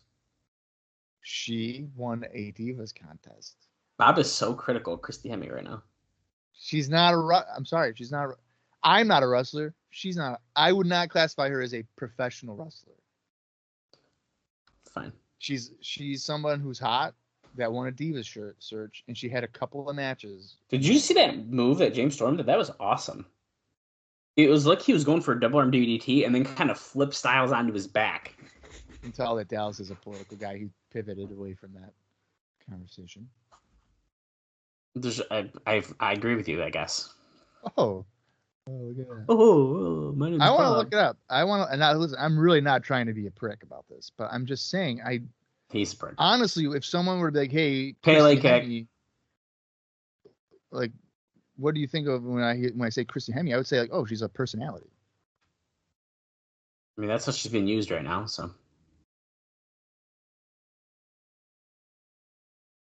Pele knocked James Storm off the top rope there. He was sitting down. Tags Harris, tags Daniels.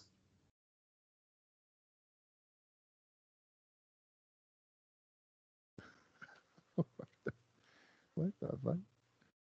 Bob is shocked with how many matches she had, I think. I am stunned with how many matches that she's had in TNA. In TNA? Oh, wow. Yeah. We haven't got there yet. We've seen a total of, 3 women's matches, maybe ever, I feel like. All right, so I'm gonna take back my statement. Okay, there we go. See, I was right. Yeah, I agree with what you said though. She is because I would never say that she was I thought literally that she wrestled like 10 times. Who was that? That is a woman.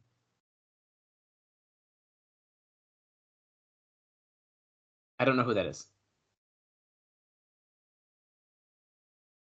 They're in matching gear as Styles and Daniels.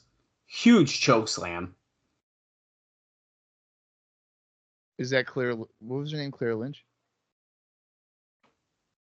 What was the girl's name? Who is this? What was the girl's name that Styles had an affair with allegedly? That's Claire Lynch, yes. Yeah, is this Claire Lynch? This is her. I figured it out, dude. They're not even saying the name on commentary. Because they don't know who she is. They don't know who she is. Okay. And they just said. Okay, I don't either, so I can't even report this properly for you guys who aren't watching. But they just chokes. They were jacked. First off, they're huge. Chokeslam Gal came and then carried her out of the ring and through the tunnel. I don't know who that is, but I know what she goes by here. Do you? No. Do you want me to tell you? Yeah, let's say it. Wait. Oh, okay, I thought Daniels was about to win. Yeah, I believe her name would be Soralda. What the dude? I have no fucking idea. Like I have no clue who you're talking about. Okay, well, interesting. Well, that definitely was different than any guess I was thinking. I have no idea who that is. I don't know where. Oh my God! Storm just destroyed Daniels with a chair shot. And he fucking kicks out. I thought that was. I mean, the crowd knows they're winning now. Yeah, come on. Yeah. Give me a break. That was crazy, dude. He whipped that shit. Styles dragged Daniels over. He got the tag. The ref saw it. Styles flying forearm takes out Harris. Here comes James Storm. That was a good forearm. Yeah, it was. I mean, he was just gracefully flying in the air for that. Perfect. Big Nice. springboard reverse DDT on Storm.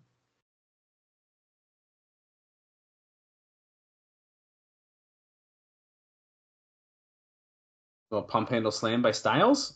Oh no, pump handle gutbuster. What is Styles like? Kind of positioning Harris. He's pointing at the corner. He's stalling so much right now. 450? Oh no! Oh my God, the spiral tap. Missed him. Wow, we haven't seen him do that in a while. Even Tanay said you don't see him miss that very often. Last thing he did was Hard Justice when he won the title from Jarrett, maybe. Yeah, it might be. He Harris might have has done the it in one of handcuffs. the triple threats with Joe and Daniels, but not on someone. Styles just got hit with the handcuffs that Harris had wrapped around his knuckles. Oh shit! Daniels pulled him out. That should be a disqualification. They're sitting in the ring right there. I'm waiting for that beer bottle to come out. It has to. If he secretly hit it, it's playing a part in the finish of this match. Dude, and he was like blatantly on camera doing it. Like it was like very intentionally shown. Yeah. Oh, death sentence? Nope, Daniels broke it up. He just grabbed Harris off the top rope. A little Death Valley driver. Speaking of Tommy Dreamer. Somersault. Yeah, I knew that was going to be the ending, but...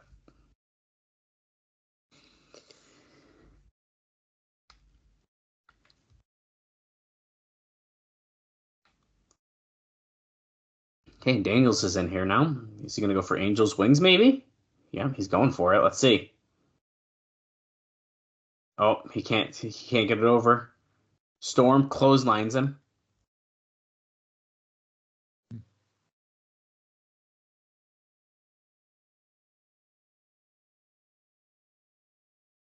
He put the hat on. And he's winning super kick. No, Daniels Last call? blocks it. Oh, low blow. The referee turned around. Andrew Thomas just looked at nothing to make sure he didn't see it. Angel's Wings to James Storm. On the hat. I know, I saw that. Oh, here's his elbow drop the referee. That's a DQ, awesome. but they would lose the titles anyway. It's a $10,000 fine. And they would lose the belts technically because that's a DQ. That's true. That'd be so bad, though. That would be pretty bad. I'd say that's the way to protect AMW, but I don't even think you need to anymore. Like, they're so established. Yes. AJ just dove into the freaking turnbuckle after a dive. Oh, Storm has the bottle. Oh, he accidentally hit Harris. Oh. Oh, Is he no. gonna slam him on the glass a little bit? Yeah, pretty much. No, you can't miss it. Slams down. Styles with a frog splash. Andrew Thomas. Oh, BME. And they did it. Wow. Crowd is going. Look how the crowd's going. They're going freaking nuts. That was good. Look at this reaction. That was a really good match. Look at that. Dude. That was very good. Right call. Yeah, it was good. Now, I think this opens up so much fun discussion, though. I'm stunned, Bob. I'm shocked that Team 3D were not the ones to defeat AMW. TNA has a track record, and they proved me so wrong here.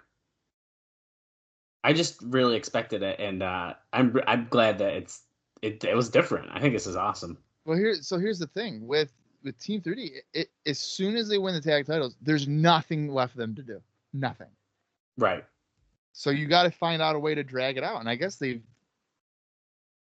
managed to do it so Right. far. We're about to be flipping our thing here in about 50 seconds. I could probably safely give that 4 stars. I was thinking 4 stars too. I think I can safely. I think we are aligned. Let's see what Jake Z. You could potentially push it a little higher, I think. Well, I'm saying I could safely do 4. Right, yeah.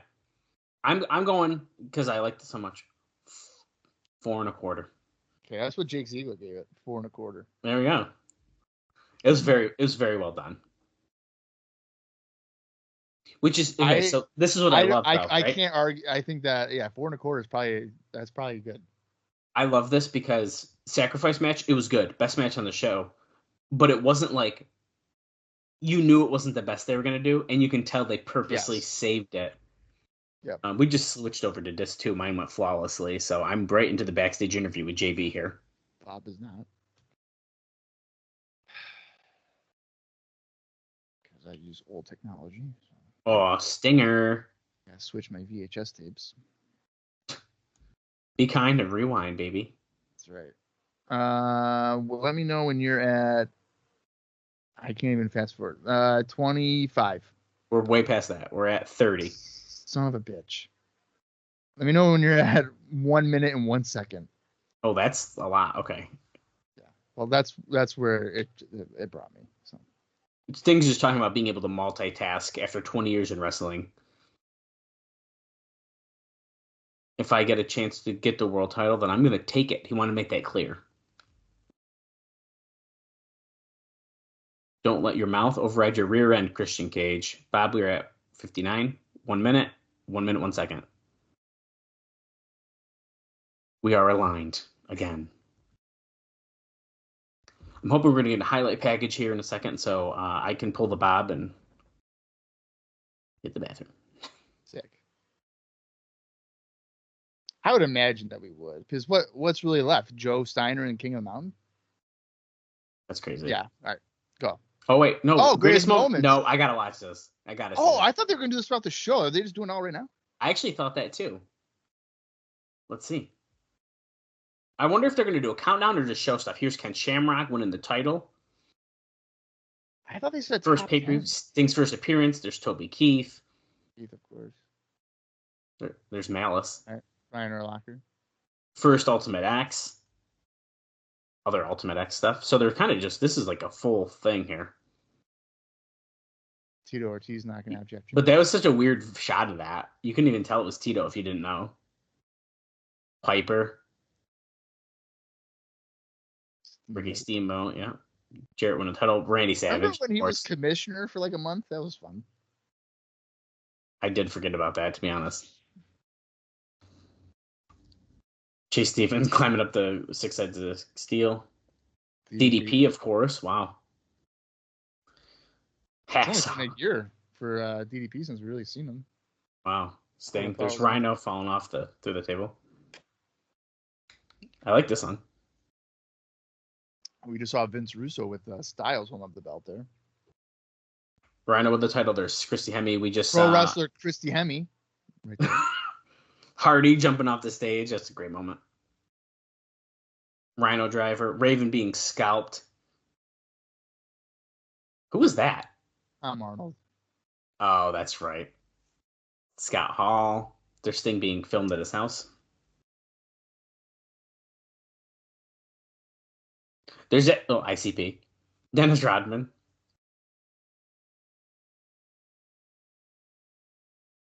Jeff Hardy stuff. A lot of like guys who are still here. I'm surprised that they're showing Jackie Gata. A lot of AMW, Styles, Daniels, Rhino. Well, showing. I don't think Rhino's the core, but your core. Yeah, they're showing a lot of them. Hogan, Oh yeah. brother. Then there's the Jarrett. Yeah, they had to show that, dude. It's like a classic moment. That probably. I would be surprised if that would eat Hogan alive if he knew it. That Jarrett was just showing, hey, I'm Constantly showing it all the time. All the time. It's a moment that's so great in TNA's history that led to nothing. Nothing. Oh, the Tennessee Titans brawling ringside in the Asylum. Lethal Lockdown. AJ Pazynski. Oh, yeah. Bobby Heenan. I forgot about that even. And that was not that long ago. I kind of thought that would have led to more appearances by Heenan, but Barbed Wire Massacre. I don't know if his health was necessarily in the best. Well, that's probably true. This is not a bad package. No, Buff and Lex. More recent, and Rick Steiner, more recent appearances for all those walking guys. the cage. I'm surprised it took so long for the skipper walk in the cage there. Yeah, but see, it sounds like it might be almost one of the last ones they were showing, so.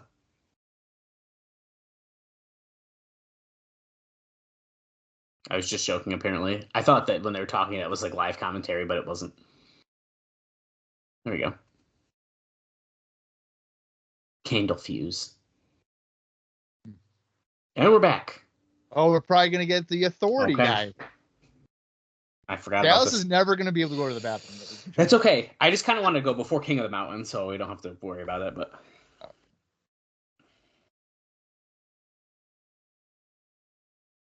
Well, unfortunately, because of our news and notes, we do know who this is. Right, Vince Russo. It's Vince Russo. Bro. By the way, I'm still in second place in Vince Russo's fantasy baseball league. That's awesome. It's going to be tough to get first place, but I still have until the end of September.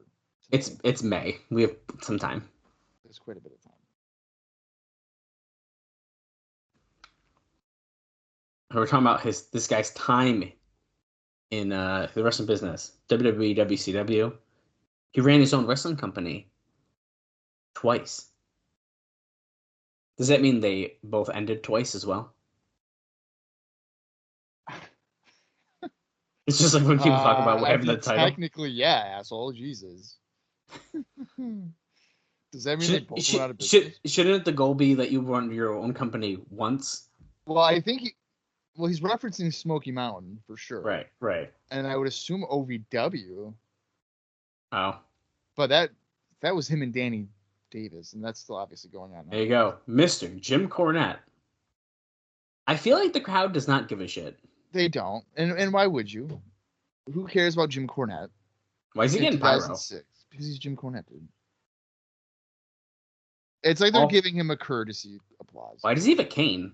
Oh, he threw it. Well, he just threw it. I don't know if he was supposed to do that because I don't think he can walk all that good. Oh, wait, he just had surgery, didn't he? I think he just said, why did I do that? Yeah, he just had knee surgery, and now look at him. He's in fucking pain, dude.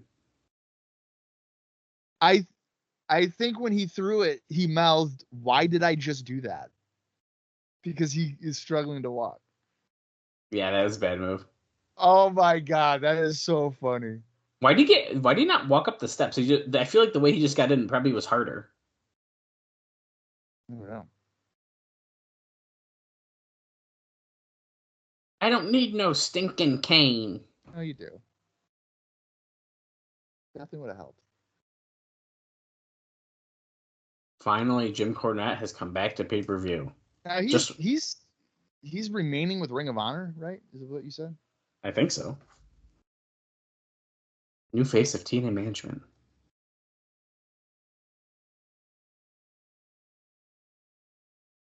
I know better than anyone else that is what tag team wrestling is all about.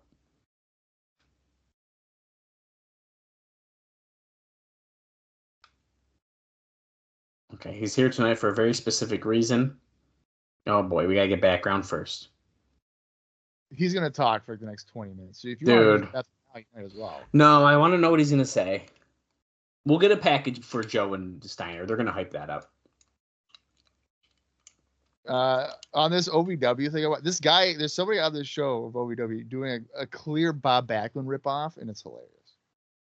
That's funny. I feel like the audio right now on the microphone is very quiet. I gotta turn my shit up. Yes, TNA wasn't gonna last 4 weeks, and then after that 4 weeks, it wasn't gonna last 4 months, and now here we are, 4 years. He probably should have started with 4 days, because literally after the first show, they were like, "This isn't gonna go anywhere." They were like, "We've lost so much money." Zbyszko, watching on a couch in the back.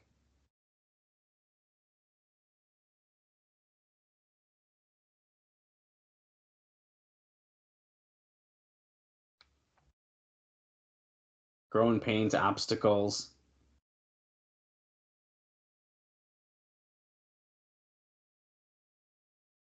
When they entered this project,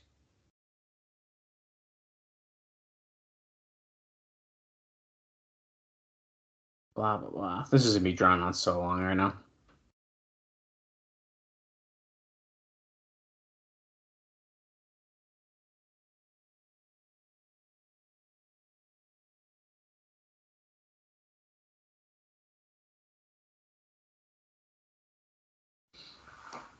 Everything that this promotion can give, because blah, blah, blah. So he's here for something. I really don't care. I mean, this is the one thing I hate about Jim Cornette, is that he just goes and goes and goes and goes.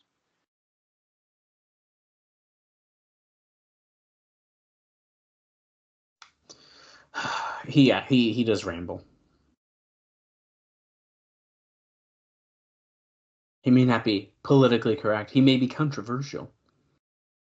At this time, is he like super controversial this time? I don't know. I mean, he slapped the shit out of Santino Marella, so probably. Is that I don't know that story. You don't know that story? No. That's how he got fired. He just slept. So in OVW, they had the Boogeyman Mm-hmm. down there, and I'm pretty sure this is how it went down. They had Boogeyman on TV and he was doing something, and fucking Santino laughed. Oh. So when he got back, Cornette was like, "What the fuck was that?" Like, And he slapped the shit out of him? He fucking slapped him. So he got fired. Yeah. Well, you can't really do that, I guess, but I'm pretty sure that's what happened. I don't think I'm mixing it up with Paul London and like laughing at Vince. I'm gonna double check. I should probably double check stuff especially when I said Christy Hemme wasn't a pro wrestler. they just showed LAX there. He wants to see every seat full and everyone standing up, jumping up and down and stuff. I don't know why he's saying that, because then if they happen to drop drastically next week, he's not going to look great. Now, we haven't got crowd numbers besides pay-per-views in a while, so, I mean, I'm sure we're doing fine at this time, but...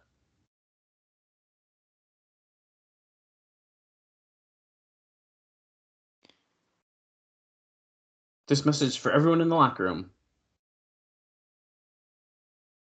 Yeah. So in May 2005, Cornette was suspended for several weeks by WWE for slapping Santino Marella for him no-selling fellow wrestler Boogeyman by laughing at him at a live OVW event.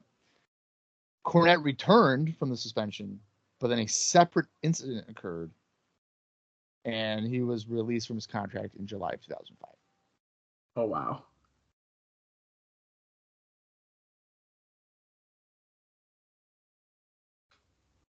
You think I don't have the authority to stand here with bass in my voice? Well, the bass must be lost on us, guys. I hate to tell you, if you've never heard Jim Cornette talk. Yeah. We want what's best for the fans.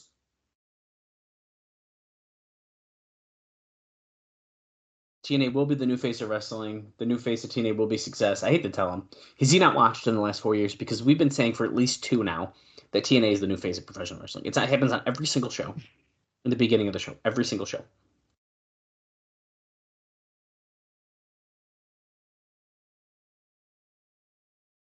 I urge you to try me. Invite me.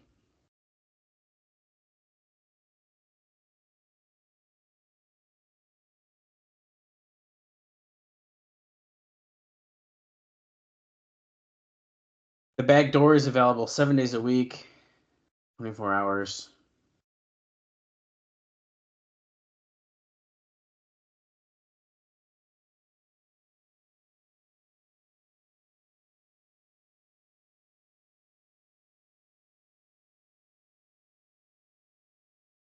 This guy's still talking. Yeah, he's still talking, and I'm surprised Zbyszko isn't like confronting him or anything. He was just sitting on the couch backstage watching. He's telling the crowd to chant one more time for him, TNA, TNA, TNA, and that's it. I mean, let's be real. That was a promo of a lot of nothing.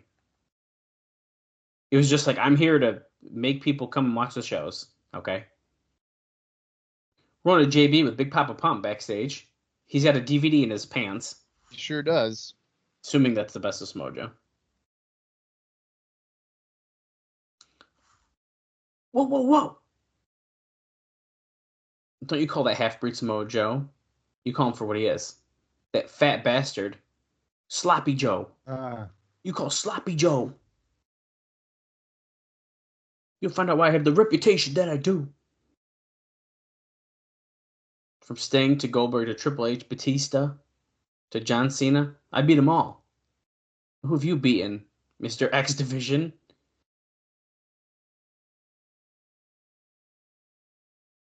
I know there's some rednecks out in the crowd who are fat, just like Joe.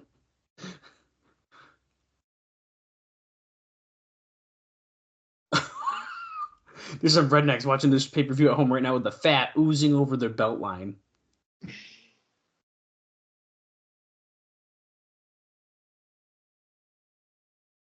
They're trying to sell this bogus DVD, Best of Samoa Joe. Unstoppable. Well, this crap is unsellable. Samoa Joe. I'm going to show you why they call me Big Papa Pump tonight. See, it's funny because he's calling him Samoa Joe now instead of Sloppy Joe, like he said he wanted him to become. Tonight he said he's going to kill him. And Bob, that's my cue. Enjoy the highlight package.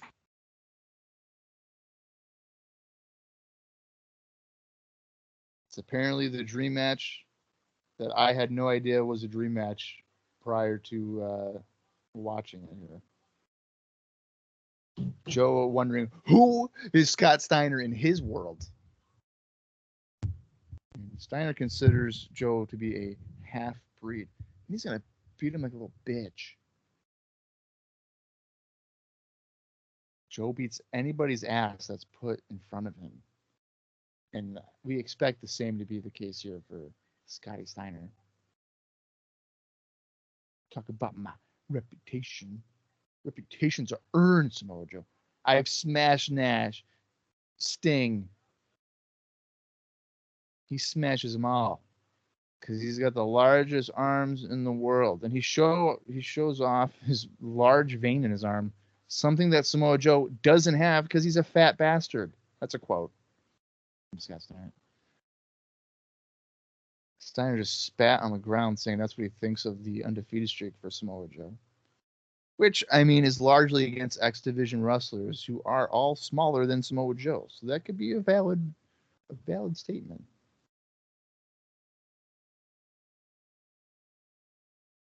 Steiner promises that he's going to beat Joe like a dog.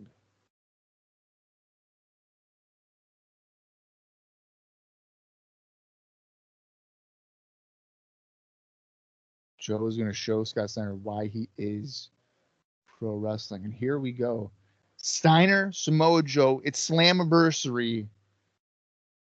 Dallas has returned, and he's wearing like Shawn Michaels pajama bottoms or something. I don't know what he's wearing, but are you wearing Shawn Michaels pajama pants? No, they're Scooby-Doo. Oh, Scooby-Doo. Close enough. They're red, though. I mean, it does kind of look like Yeah, I know. I thought it was Heartbreak Kid for a minute. Big Papa Pump, baby. Let's go. I wish he had Medeja. My number one freak, Medeja. You see this girl here, Samoa Joe? You'd never fuck her because you're a fat bastard. It's so bad. I wish, but it's true. Could have said it.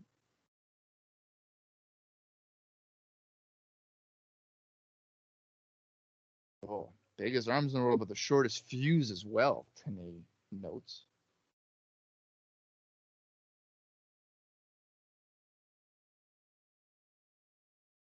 Samoa Joe, who has never tasted fear in a whole year.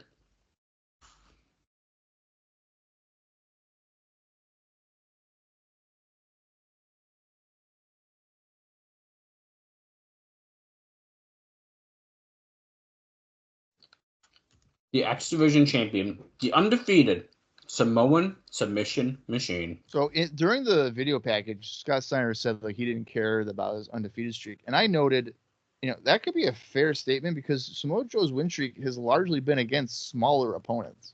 That's a really good point.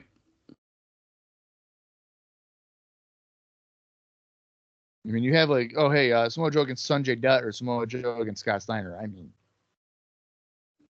it's a very different. Which one's more impressive? Oh look, Samoa Joe's 1 year victims. Sabu, I guess. So and he did pin Jarrett. Yeah, that was a tag match though. Still pinned him.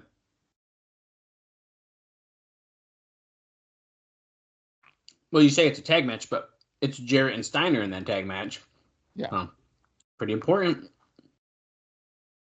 Yeah, but he had Sting helping him out too.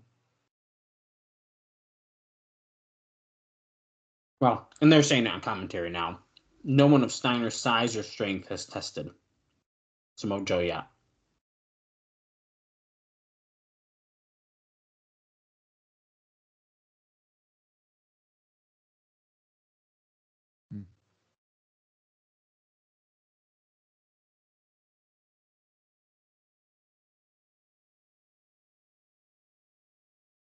Wow. Steiner showing off his amateur wrestling by taking Joe down with a fireman's carry.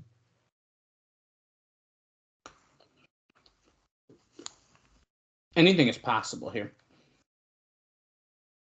I think that Joe is going to win with a best moonsault ever after Steiner hits a pedigree. I would imagine. Look at Steiner trying to take Joe down here. They're crazy. The best possible thing that you can do here is that Joe just chokes Steiner out.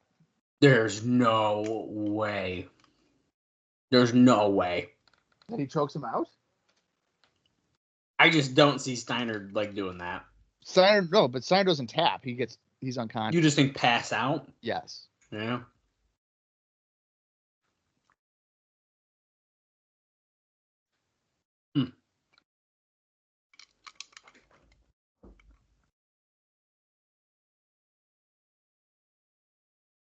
Hip toss by Steiner. Look at Steiner. He's like, listen, man, I'm going to toss you around. He's got his working boots on.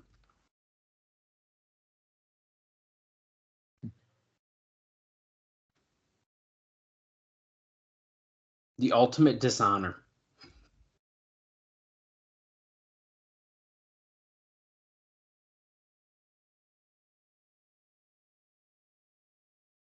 Oh shit. Boy, here we go.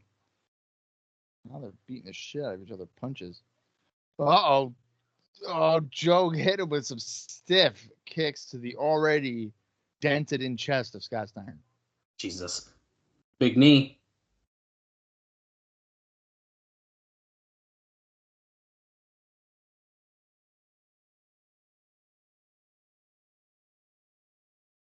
It's true. Joe has never lost a one-on-one. Oh, my God. Overhead suplex by Steiner.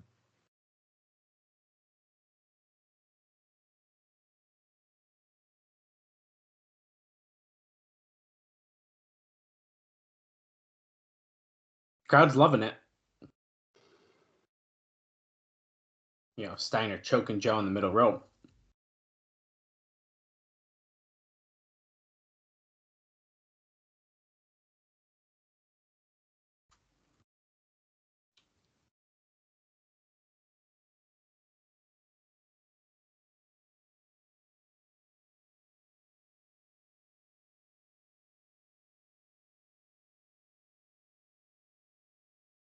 A little face wash to Scott Steiner.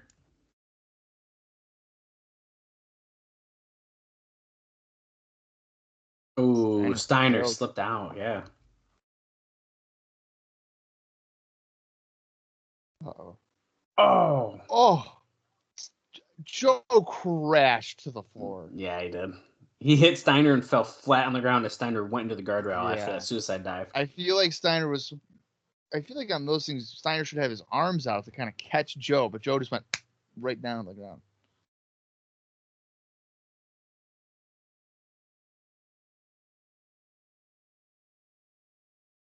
Oh. Steiner just rammed Joe into the ring steps, and then he threatened a fan, and the fan didn't even budge. But that fan is also likely intoxicated. You don't know that. He had a fucking... He might have been double fisting something. Water. It's hot. It's Florida. About that. Clothesline by Steiner. Ready? Oh. Kiss it. Bam. He doesn't have to do the Scott D'Amore push-up muscle thing. He's got big muscles. Well, he does nowadays. Because if you've seen Scott Steiner in 2024, he certainly doesn't look like that anymore. I don't know. I do.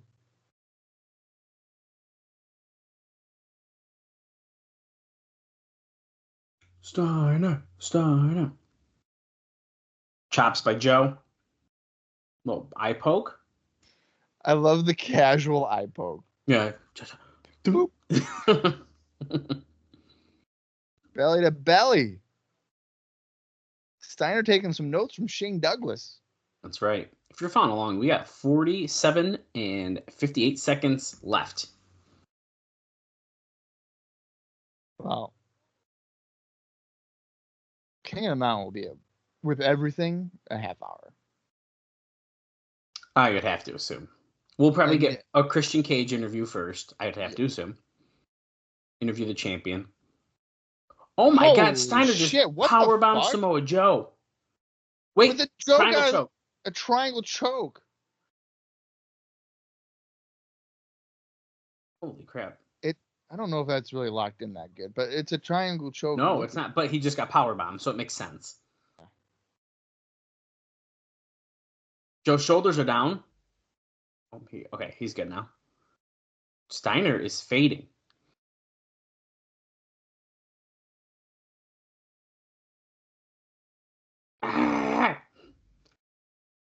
Oh, Steiner tried to put... Oh, he does have his foot on the rope now, so they got to break that. Break the hold. I thought he was trying to use it as like leverage, but it also helped break the submission there. Oh, look at these punches by Joe. Right in the corner. Holy shit. I feel like we're seeing a different Scott Steiner here, Bob. I don't know. I feel like I haven't seen Steiner work like this. Yeah, I don't know how to take it. You know what I mean? Like, it's very different. He just hit an STO. Scott Steiner just STO Joe out of the corner. And that's what Joe always does to people. Yeah.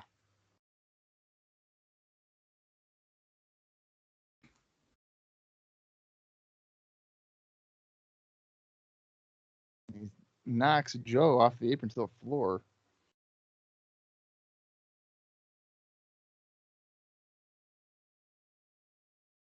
Take it out to the streets. Don't head over to LAX. Don't do that. Oh, announcer's table? Yeah. Chipotle for life. Remember, Dallas agreed back on the first episode. If they ever break the announcer's table, he will get me Chipotle once a day for the rest of my life. To be fair, if there was a match to break the announce table, this could be it. But they're on the ground in front of the ramp, and they just threw him into the wall of the stage. Rudy's not looking thrilled. He's like, "Can you guys get back in the ring?" Well, Scott Steiner has a chair. And Rudy said no. Rudy Charles has decided to die today. That's a $10,000 fine. Charles stopped Steiner from using the chair, and now Joe is fighting back with chops, and he just punched the chair into Steiner's face. But then missed the clothesline and hit the ring post. Steiner jabs Joe with the chair in the midsection, and then tosses Joe back first into the apron.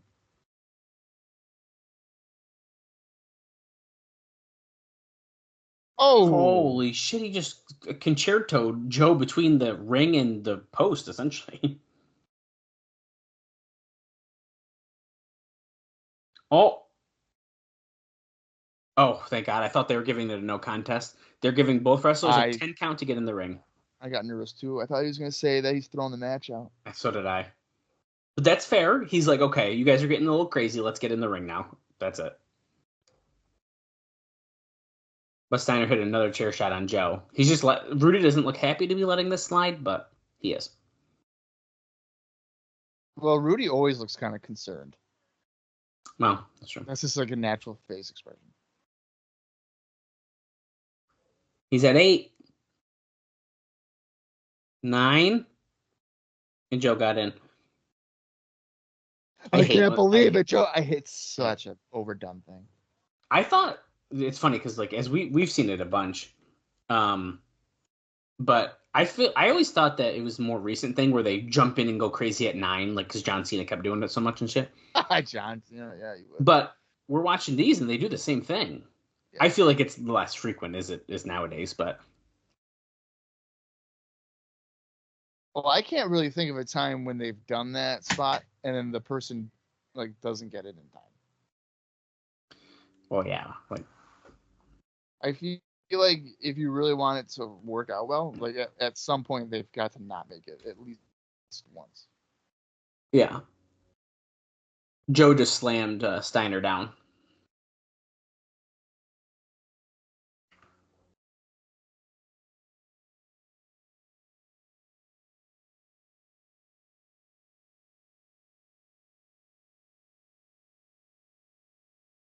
Kick out at 2.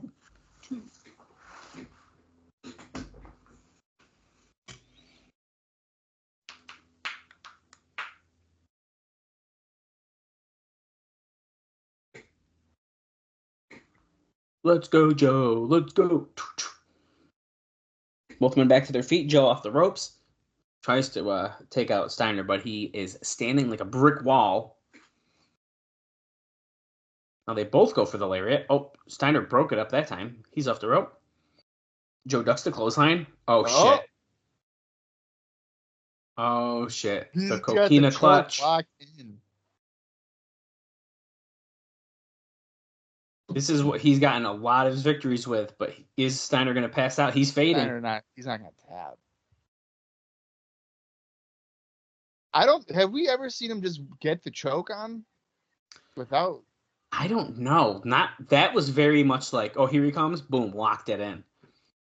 I think Steiner's going to get out of this. Yeah, because Joe broke the leg lock. So, oh shit. Oh, he let go, but he got it back on. But now Steiner's getting to his feet. Steiner's broke free from it. That's impressive. See, this is not X Division. I'm telling you. Oh, he locked it back on. Not very well because that was a low blow. Rudy kind of letting it slide. I don't know if he quite saw it either, though. Holy shit. My God. Holy Steiner shit. just did a half Nelson suplex and dropped Joe on his head. Wow. Oh, my God. Joe could be dead. If you told me right now that Samoa Joe broke his neck, I'd be like, that happened. Yeah. Sloppy Joe is the out. recliner? I've never seen anybody get out of the Steiner recliner, which is just a camel clutch, but whatever. But notice, Joe's on his knees. He's not all the way down. And his arms are not hooked. No way. Oh, my God. Joe? Is Joe? Oh, they're counting his hand. No way. No. Yeah, no, he's alive. Oh, my God. He broke out. Holy shit, he's lifting up Steiner on his shoulders. He got with Steiner on his shoulders. What is happening right now in this match? What? What the fuck? Joe just beat him with a snap power slam. The guy in the crowd was like, what the fuck was that? Whoa. With a snap power slam, though? Weird finish, dude. That was a weird... He caught him off guard, though, I guess, right?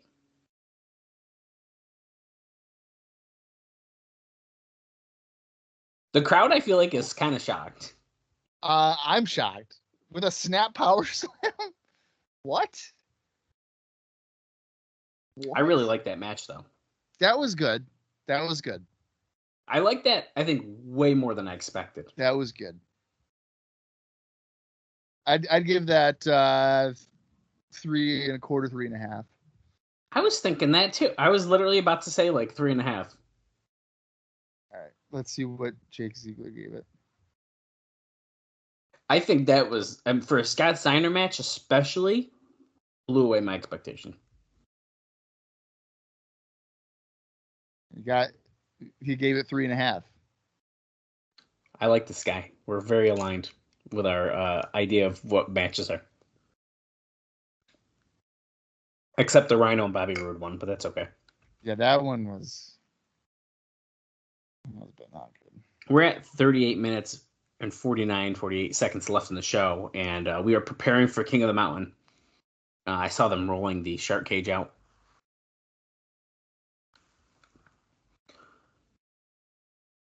Four challengers, one champion enter. Remember, you have to pin to qualify. You get a 2-minute penalty in the box, I believe it is. And then you are able to hook the title above the ring. Christian Cage being interviewed by Jeremy Borash.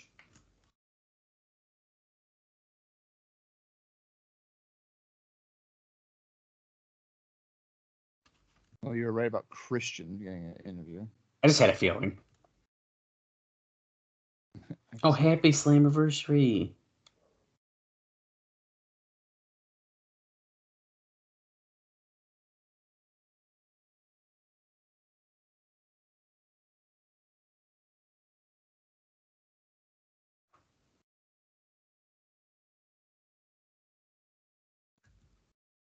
Who's the champ? Who's the champ? Oh, I'm talking to you, bitch. I'm talking to you, bitch. Talking to you, bitch.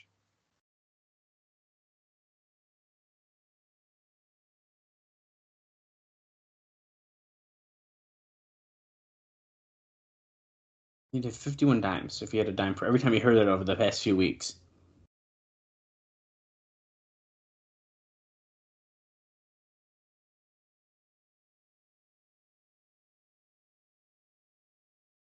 Finally showed his true colors.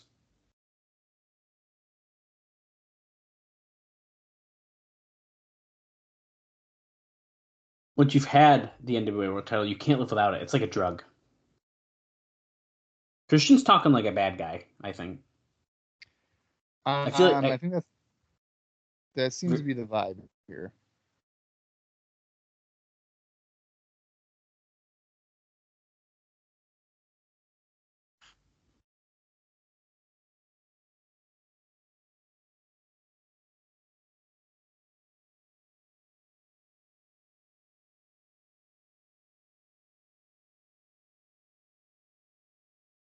Well, Jeffy boy, I got news for you.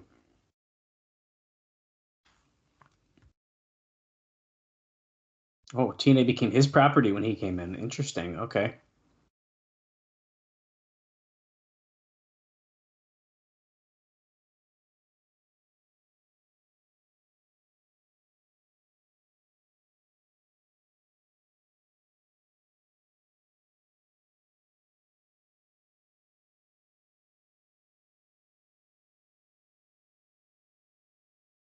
Reigning and defending NWA World Champion. Because that's how I roll. Wow. And here we go.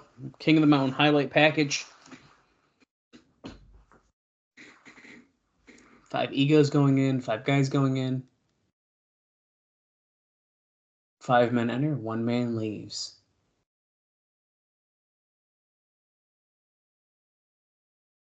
That's actually a really interesting stat they just said. No one has ever retained their title in King of the Mountain yet.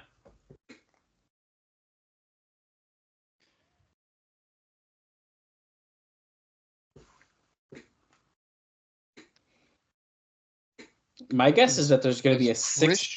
Does Christian lose the title here?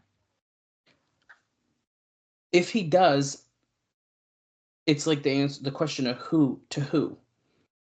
Is it if he does lose it, it's Jarrett or Sting. And I feel like if it is, it's got to be Jarrett, because then you can start to build toward Sting versus Jarrett for the title. That's what I would think. So if he's losing, I think it's got to be Jeff Jarrett.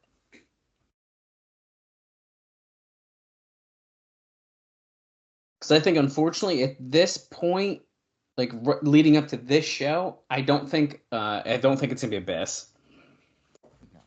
Ron isn't here for fun.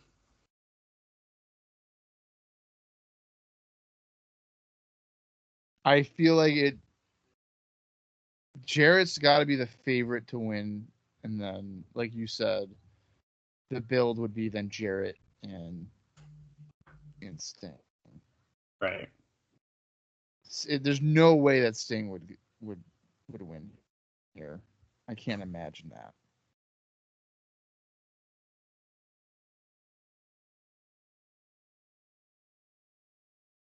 That belt is my protection, Jergison.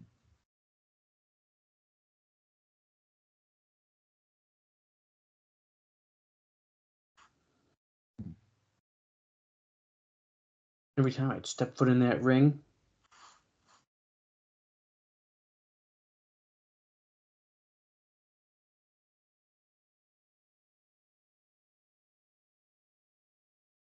time for the main event of Slammiversary. It's time for the King of the Mountain.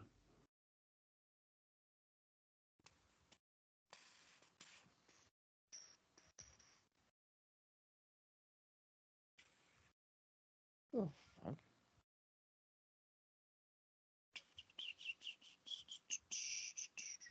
With 5 men involved. Here we go. The tail of the tape here, Bob. Sting is 6'3", Ron Killings is 6'1", Christian Cage is 6'2", Jeff Jarrett 6'1", and Abyss is 6'8". Abyss with the size advantage, both height and weight. Huh. King of the Mountain.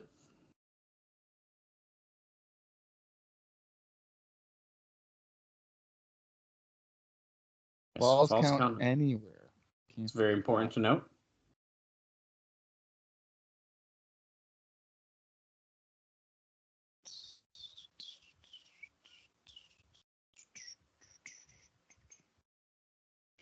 Can Christian rewrite the books? Can he be the first to retain? And here it comes, Jeffrey Jarrett.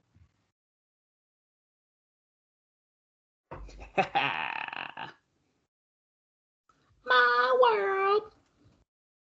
My world, my world.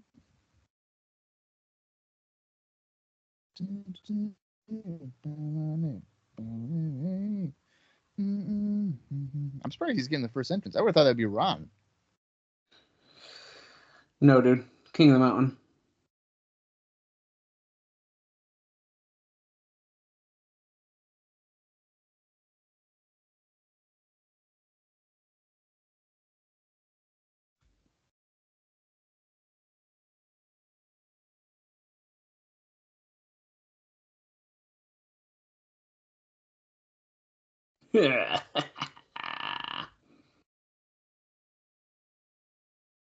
He's just yelling, I am the King of the Mountain.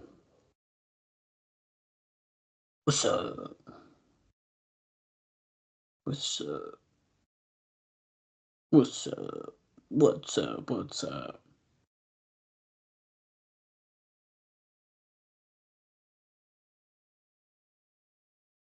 What's up? What's up?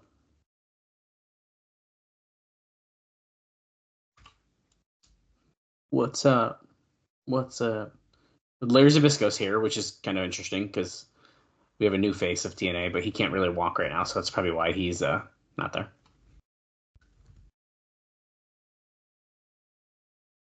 Ron Killing says the best dance moves. Here comes the monster Abyss. What's up? What's up? What's up?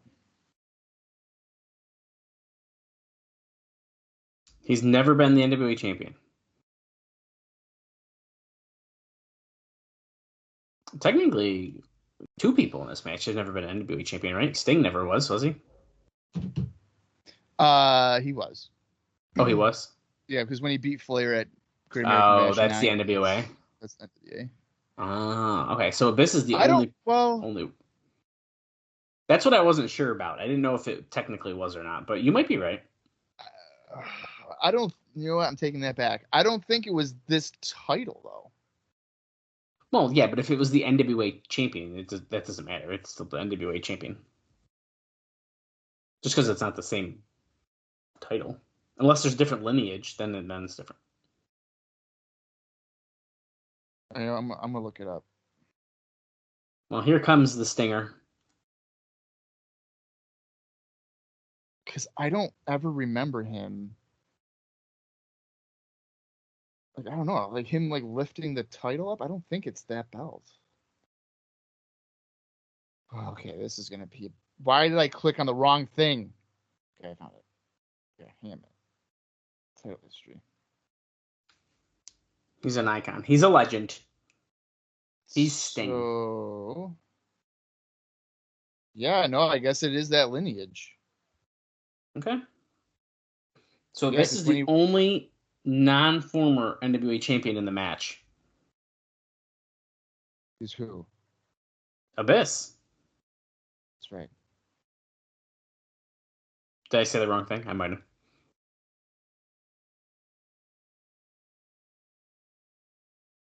Basically, Sting is his job is to make sure that Jarrett it does not win. Yeah. Dude, Christian has such a smug look on his face. He's so turning heel soon, dude. Look, for the peeps. That's his Twitter handle, Christian4Peeps, in case you were wondering.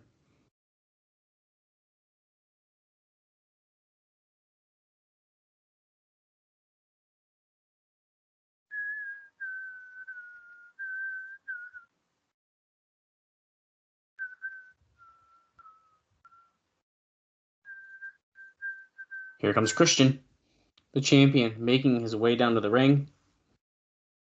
Will it be the last time we see him with the world title? I don't know.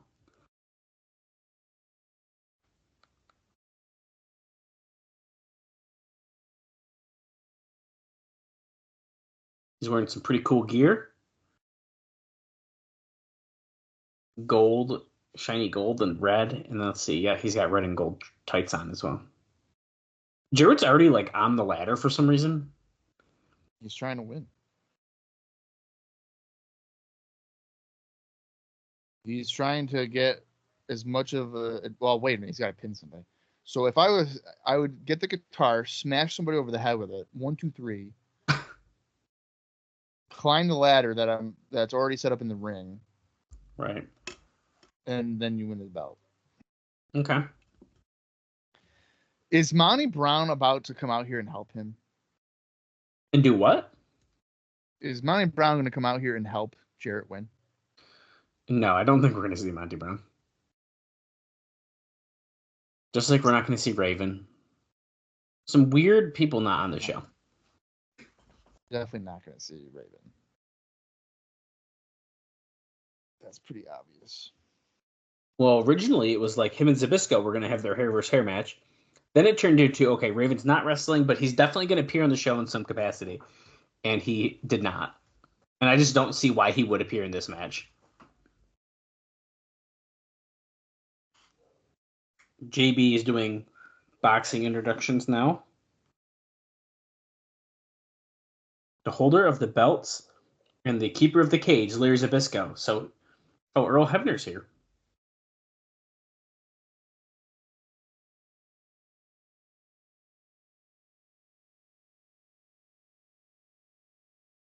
From Charlotte, North Carolina.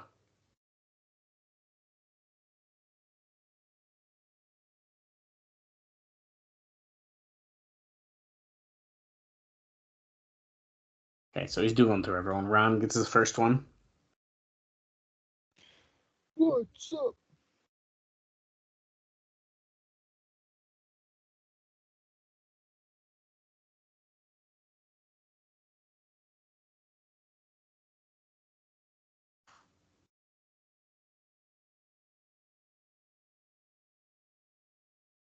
Monster.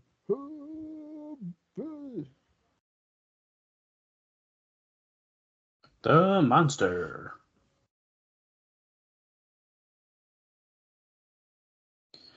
Man, we're dragging this out, dude. Yeah, we are.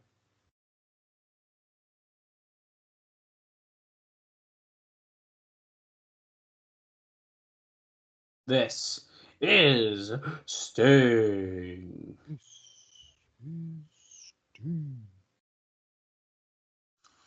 Entrance number 4. It's Jeff Jarrett.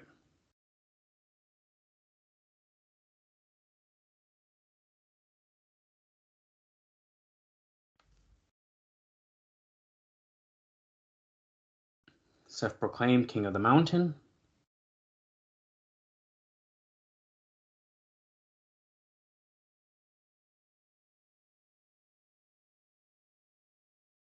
And finally, from Tampa, Florida. From Toronto. He's the current NWA champion. It's Christian Cage. He's still on top of the ladder. If someone wants to take him out of the match, if you just push that over, he'd be out. He's got to give up the title, yeah, so.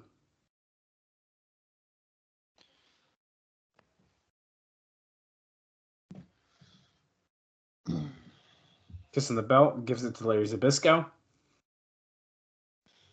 Oh, shit. Okay, we're starting. Because Zbyszko just pulled out Sting. The bell has rung. Christian jumped off the ladder and almost crashed on his face. We have 23 minutes exactly left, so, which is actually a lot shorter than I was expecting. So.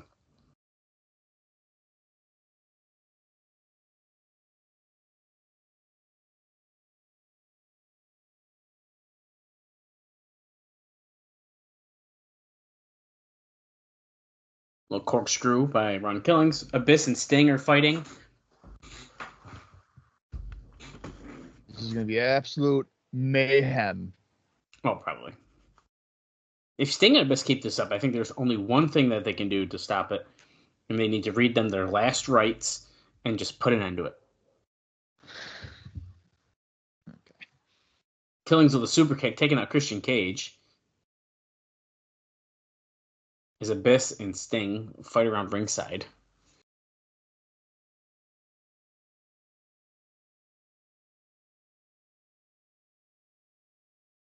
Oh, Killings gets tossed to the floor by Christian. Now remember, they can fight all they want, but they need to do something to get a pin so they can qualify to even put the title up. Irish whip ducks the clothesline. Christian clotheslines Jeff Jarrett out of the ring. And he's getting to the top, and he's about to dive to the floor. There you go. Takes out Jeff Jarrett.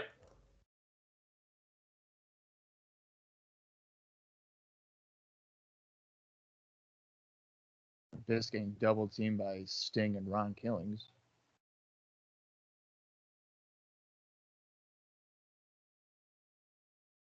Oh, Abyss going for a double choke slam, but both Killings and Sting rake the eye. X kick. Boom.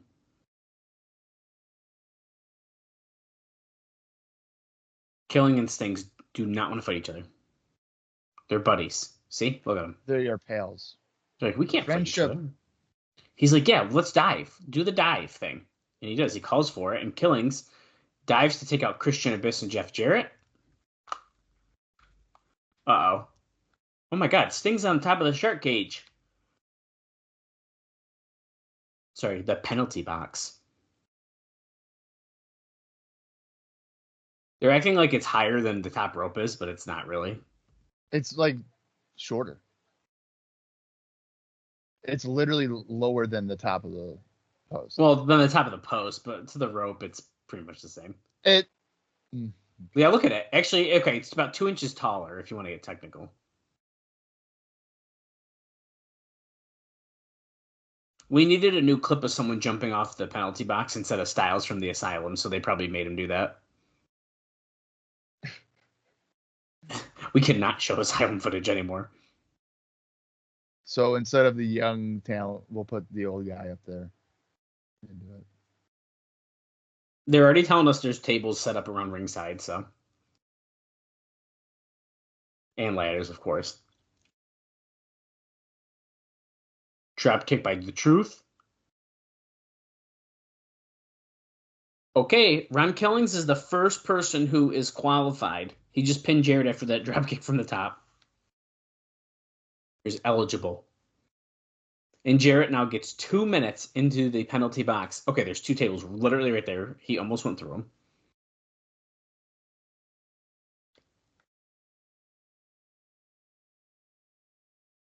Jarrett is officially locked in for 2 minutes. Oh, okay. This thing just got thrown in by someone. I think it was Abyss, wasn't It must have been. it? I But feel like now it wouldn't be Ron. Ron wouldn't do that. That's what I didn't think either, but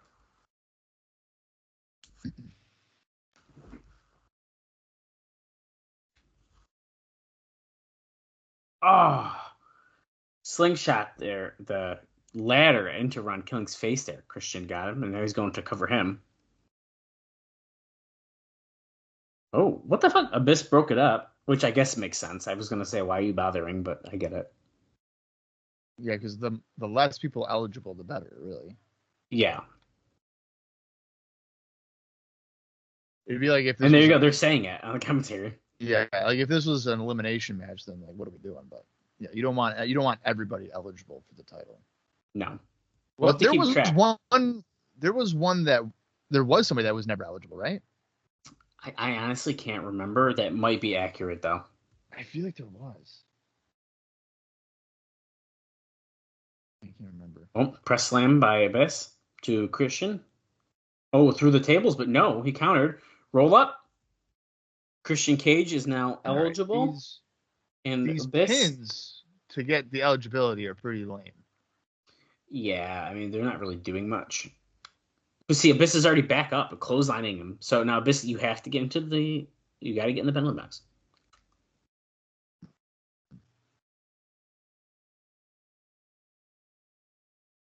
Now, I will say, Bob, I was trying to see if they were trying to fake the time. I know the timer's been on the screen the whole time. It is going to end at the same thing. They didn't fib us. It might be like 2 seconds off. Okay, now Abyss is officially in.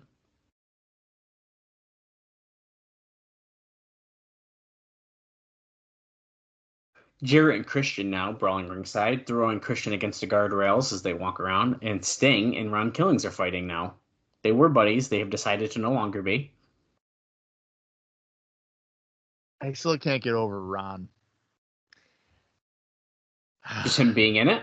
Just being in the match. Yeah, I just... Poor guy. It should be Monty Brown, man. I mean, yeah. I think that's true. Abyss is rocking the penalty box. The bright red penalty box.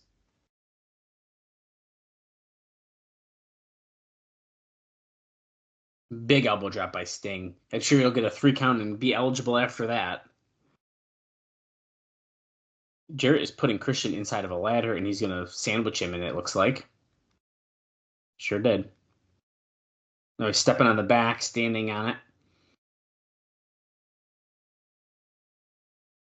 All 238 pounds, squishing Christian Cage.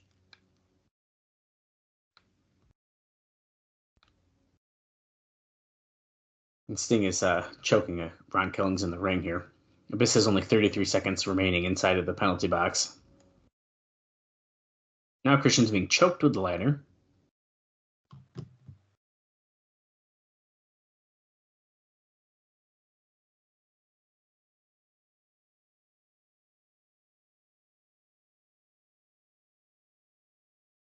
Okay, so they're saying, like, yeah, Killings isn't even gonna be ready to do this anytime, so... Jerry's yelling at them to let Abyss out early. He's got 3 seconds, though, so... And here he comes. Abyss is back in action.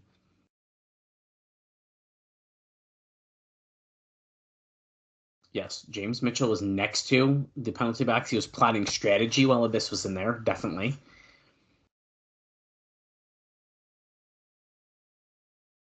I need some action. I need them to start... Oh my god, we're about to freaking quadruple... Yeah. Stacking the tables. There's 4 of them now. Yeah, Jarrett and Abyss. There's one person that's going through that. Sting.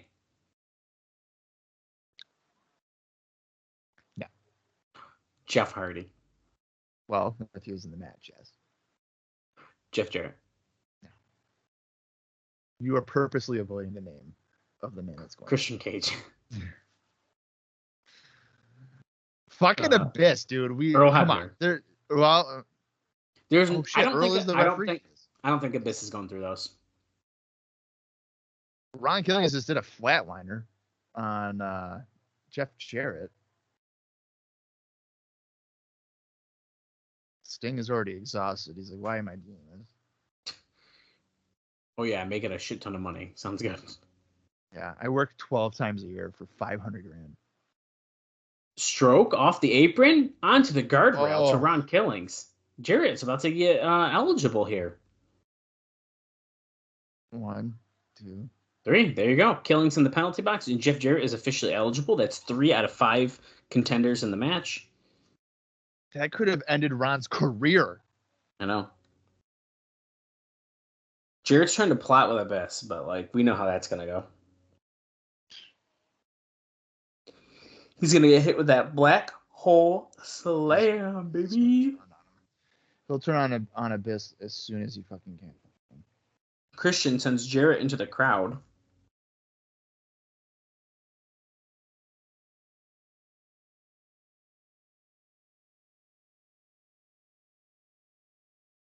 Okay, they're fighting way into the crowd, and so is Abyss and Sting. Interesting way to work this right now. I mean, Killings is luckily in the penalty box, so he is eligible. But he's not gonna like go off by himself. Right.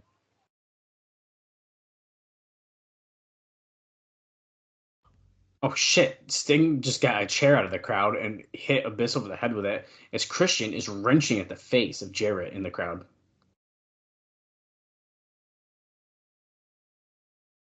There's a girl with a giant Abyss sign that keeps pushing it into Sting's face.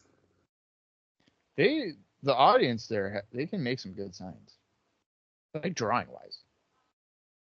Yeah, I'm still trying to figure out if I feel like some of them have to be planted, right? Well, I mean that wouldn't surprise me just because they're at Universal. They still are nice though. However, whether they are or are not, No matter who has drawn them, they are impressive. they came out good. That guy has a Smoking Skull title because some reason people love bringing replica belts to shows. You do that, No, I did it to get signed. right? But you still. I don't go to a live show to just carry around a title. Sometimes you want to just feel like you're important. No, I actually really hate bringing it anywhere. No, I'm saying when I say you, I don't mean you. I just mean Oh, the general person. yeah, I guess. Like, could you imagine if I had gone to a TNA show with a replica belt and Gail Kim saw me? She'd probably be like, wow, that guy's a champion. Wow, he has it all. He was able to spend $300 on a replica. He's tall, championship. he's bearded, and he's got a replica title belt. Yep. And she'd be like, I don't need to be with a world-renowned chef. I can be with a wrestling fan. Yeah, so what? He's on TV and cooks really good food. Those, you can find those guys anywhere. Sting into the wall. Did he break the wall there? Sure Yeah, did. he did. Wow.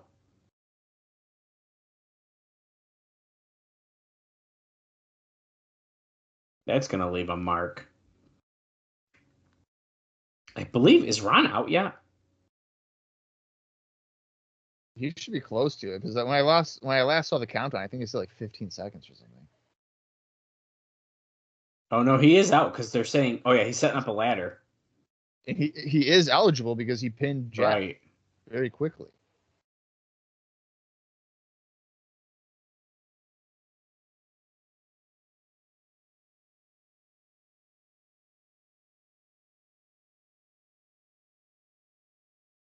Uh-oh, he's got the title. He's climbing up. Let's see. But Abyss is there, so. Oh, he tips it over. Boom. Killings hits the turnbuckle. Jarrett's back in the ring now, too.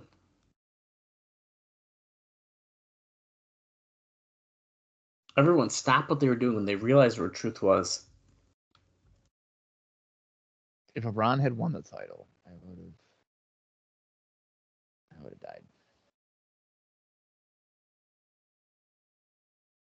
What do you think Ron Killings is going to do after this match, like feud wise? Where do you go with Ron? I don't know. Therein lies our problem. Like, I have no clue what you would do. Jarrett and Abyss is taking out everyone with that ladder right now. Oh, Killings just did a split and ducked it. Then he hopped on it. He's punching Abyss a few times. Oh shit, they just tipped him out to the floor. Jesus. Powerful duo of Abyss and Jarrett. Sting and Christian double drop kick to hit that ladder, knocking Abyss and Jeff Jarrett back.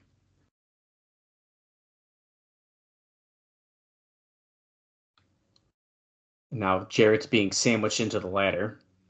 Oh no, they're standing it up. We're gonna do the Jeff Hardy thing where he's gonna step on him. Oh, yeah. Call back to Victory Road 2004. Earl's helping him. You got what is? Why did Christian just ask for the title? Is he about to try to like?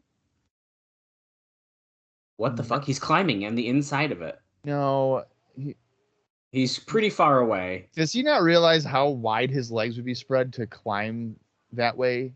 To reach the hooks. Well, Abyss stopped him anyway, so and they both tip out to the floor.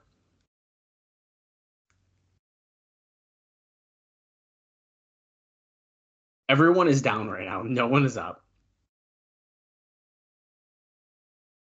7 minutes and 30 seconds remain in the show.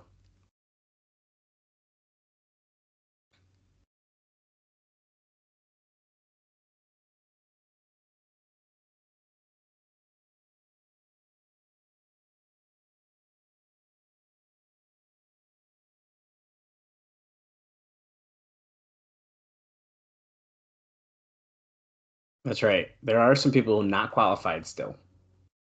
Stinger.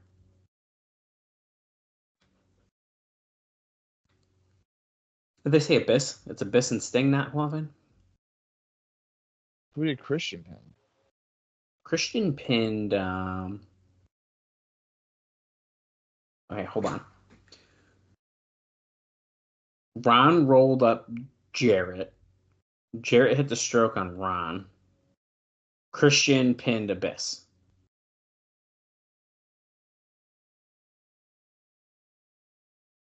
Oh my god, Killings is like all the way at the top.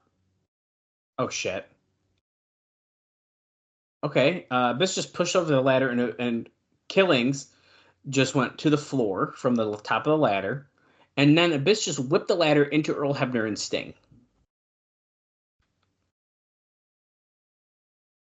Abyss is standing on the title. He won't let Jarrett climb, so here's the dissension. They worked together up until this point. Jarrett just took the title. He's about to get hit with a black hole slam, baby.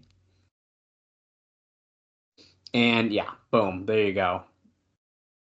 Put the referee's down because he fucking pushed the ladder into him. Oh, wait. Okay, so Abyss is qualified. Earl's unconscious. Slick Johnson, who is a guy that we cannot trust, is involved in this match now. Sabisco's out here. He's been here. Like what are you talking about? He's in the ring. Well, yeah, he's in the ring. He had to get the title back. He had to get the title back. He's the keeper of the title. I feel something's going down. Oh, what does the Abyss think he's doing? Well, he's climbing for the title to hang it up there, even though without the title and next to the tables. Because we got to go through the tables, like I said. Abyss is not bright. Okay, the Abyss character is not intelligent. Oh, that's true. That's how that plays out. That did look really nice from that top angle they were showing. Yeah. Sting can do whatever the fuck he wants right now, but he's also not eligible. Right.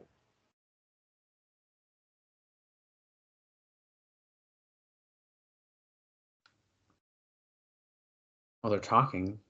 They're looking for the title, and here you go. Christian and Sting are about to start trading blows.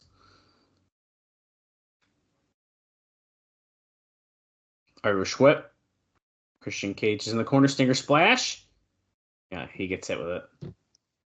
Knocks him down. Scorpion Deathlock. Looking like he's trying to get that in. Is he going to become eligible by a submission? Is Christian gonna submit? Ah! Ah! This is a minor inconvenience to my legs. Ah! A minor inconvenience. My name is Brandon. Oh, he's not in this. But what's this? A mystery sixth guy? It's me, Brandon. It's me, Brandon. I am going to get eligible and win the King of the Mountain. I should be the NWA World Champion. Here comes Jarrett. I am the opposite of Kevin Nash. Size does not matter. Wait a second. Jarrett is pummeling Sting with the championship. But more importantly, Jarrett got out of the cage when he was not supposed to. Rules are made to be broken. Well, he's got a guitar and he's about to smash it on Sting, but Christian grabs it. He punches Jarrett. Scorpion Death Drop.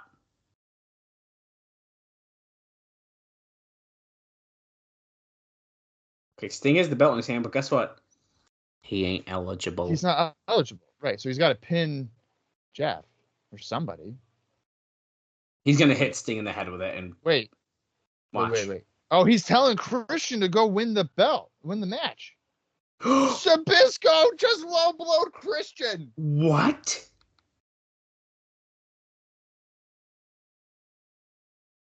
What? Dude. No. Well, Sting's taking care of business. Holy shit. Zabisco just flew out of the ring with a punch. Oh my god. The stroke? No. Scorpion Death Drop.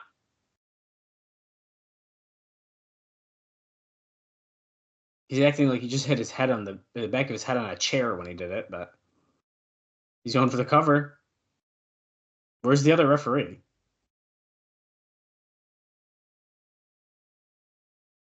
Sting doing it himself? Okay. That counts. No, they're not. Jarrett just he's calling spots too. But Jarrett's got to go to the box now. They're not counting that. They didn't say it. Did you notice that? They did not say it on commentary. Did not. But or no, over the speaker, not commentary. Yeah, they haven't. No. Wow, this is really interesting. Oh, here's Christian.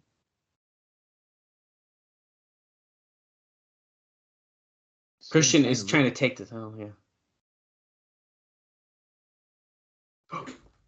Earl just tipped a ladder over and sent both Sting and Christian to the floor. Are you shitting me? What is going on? Sabisco and Earl. Are you joking? Look at Jarrett. Look at Jarrett. People are throwing garbage. Oh, they're pissed.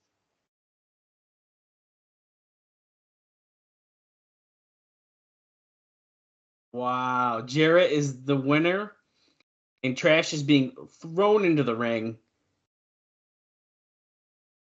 And by trash, I mean a lot of fucking garbage. Zabisco is pulling Earl out of the ring. Jarrett's even kind of running for it. I think he's afraid of what he's going to get hit with.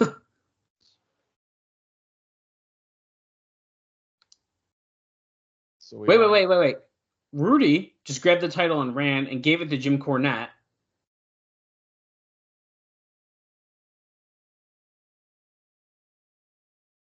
What do you mean? Who's the champion? I hate to say it, but he technically still won. He didn't do anything wrong. I mean, according to the rules. And there we go. We go off the air. What would you rate that King of the Mountain match? I'll give it 2.5.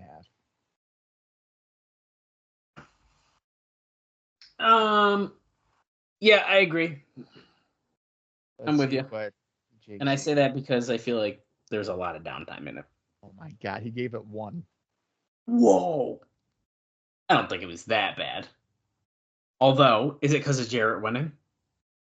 So it looks like the reasoning here is that he doesn't like that they're using the pay-per-view to promote the TV show, which I get. That's whatever. Yeah, but see, okay, I'm gonna make an argument here. Yes, I agree, but that also is technically post-match. The match was done. Yeah, right. I don't feel like you can affect that into your rating of the match.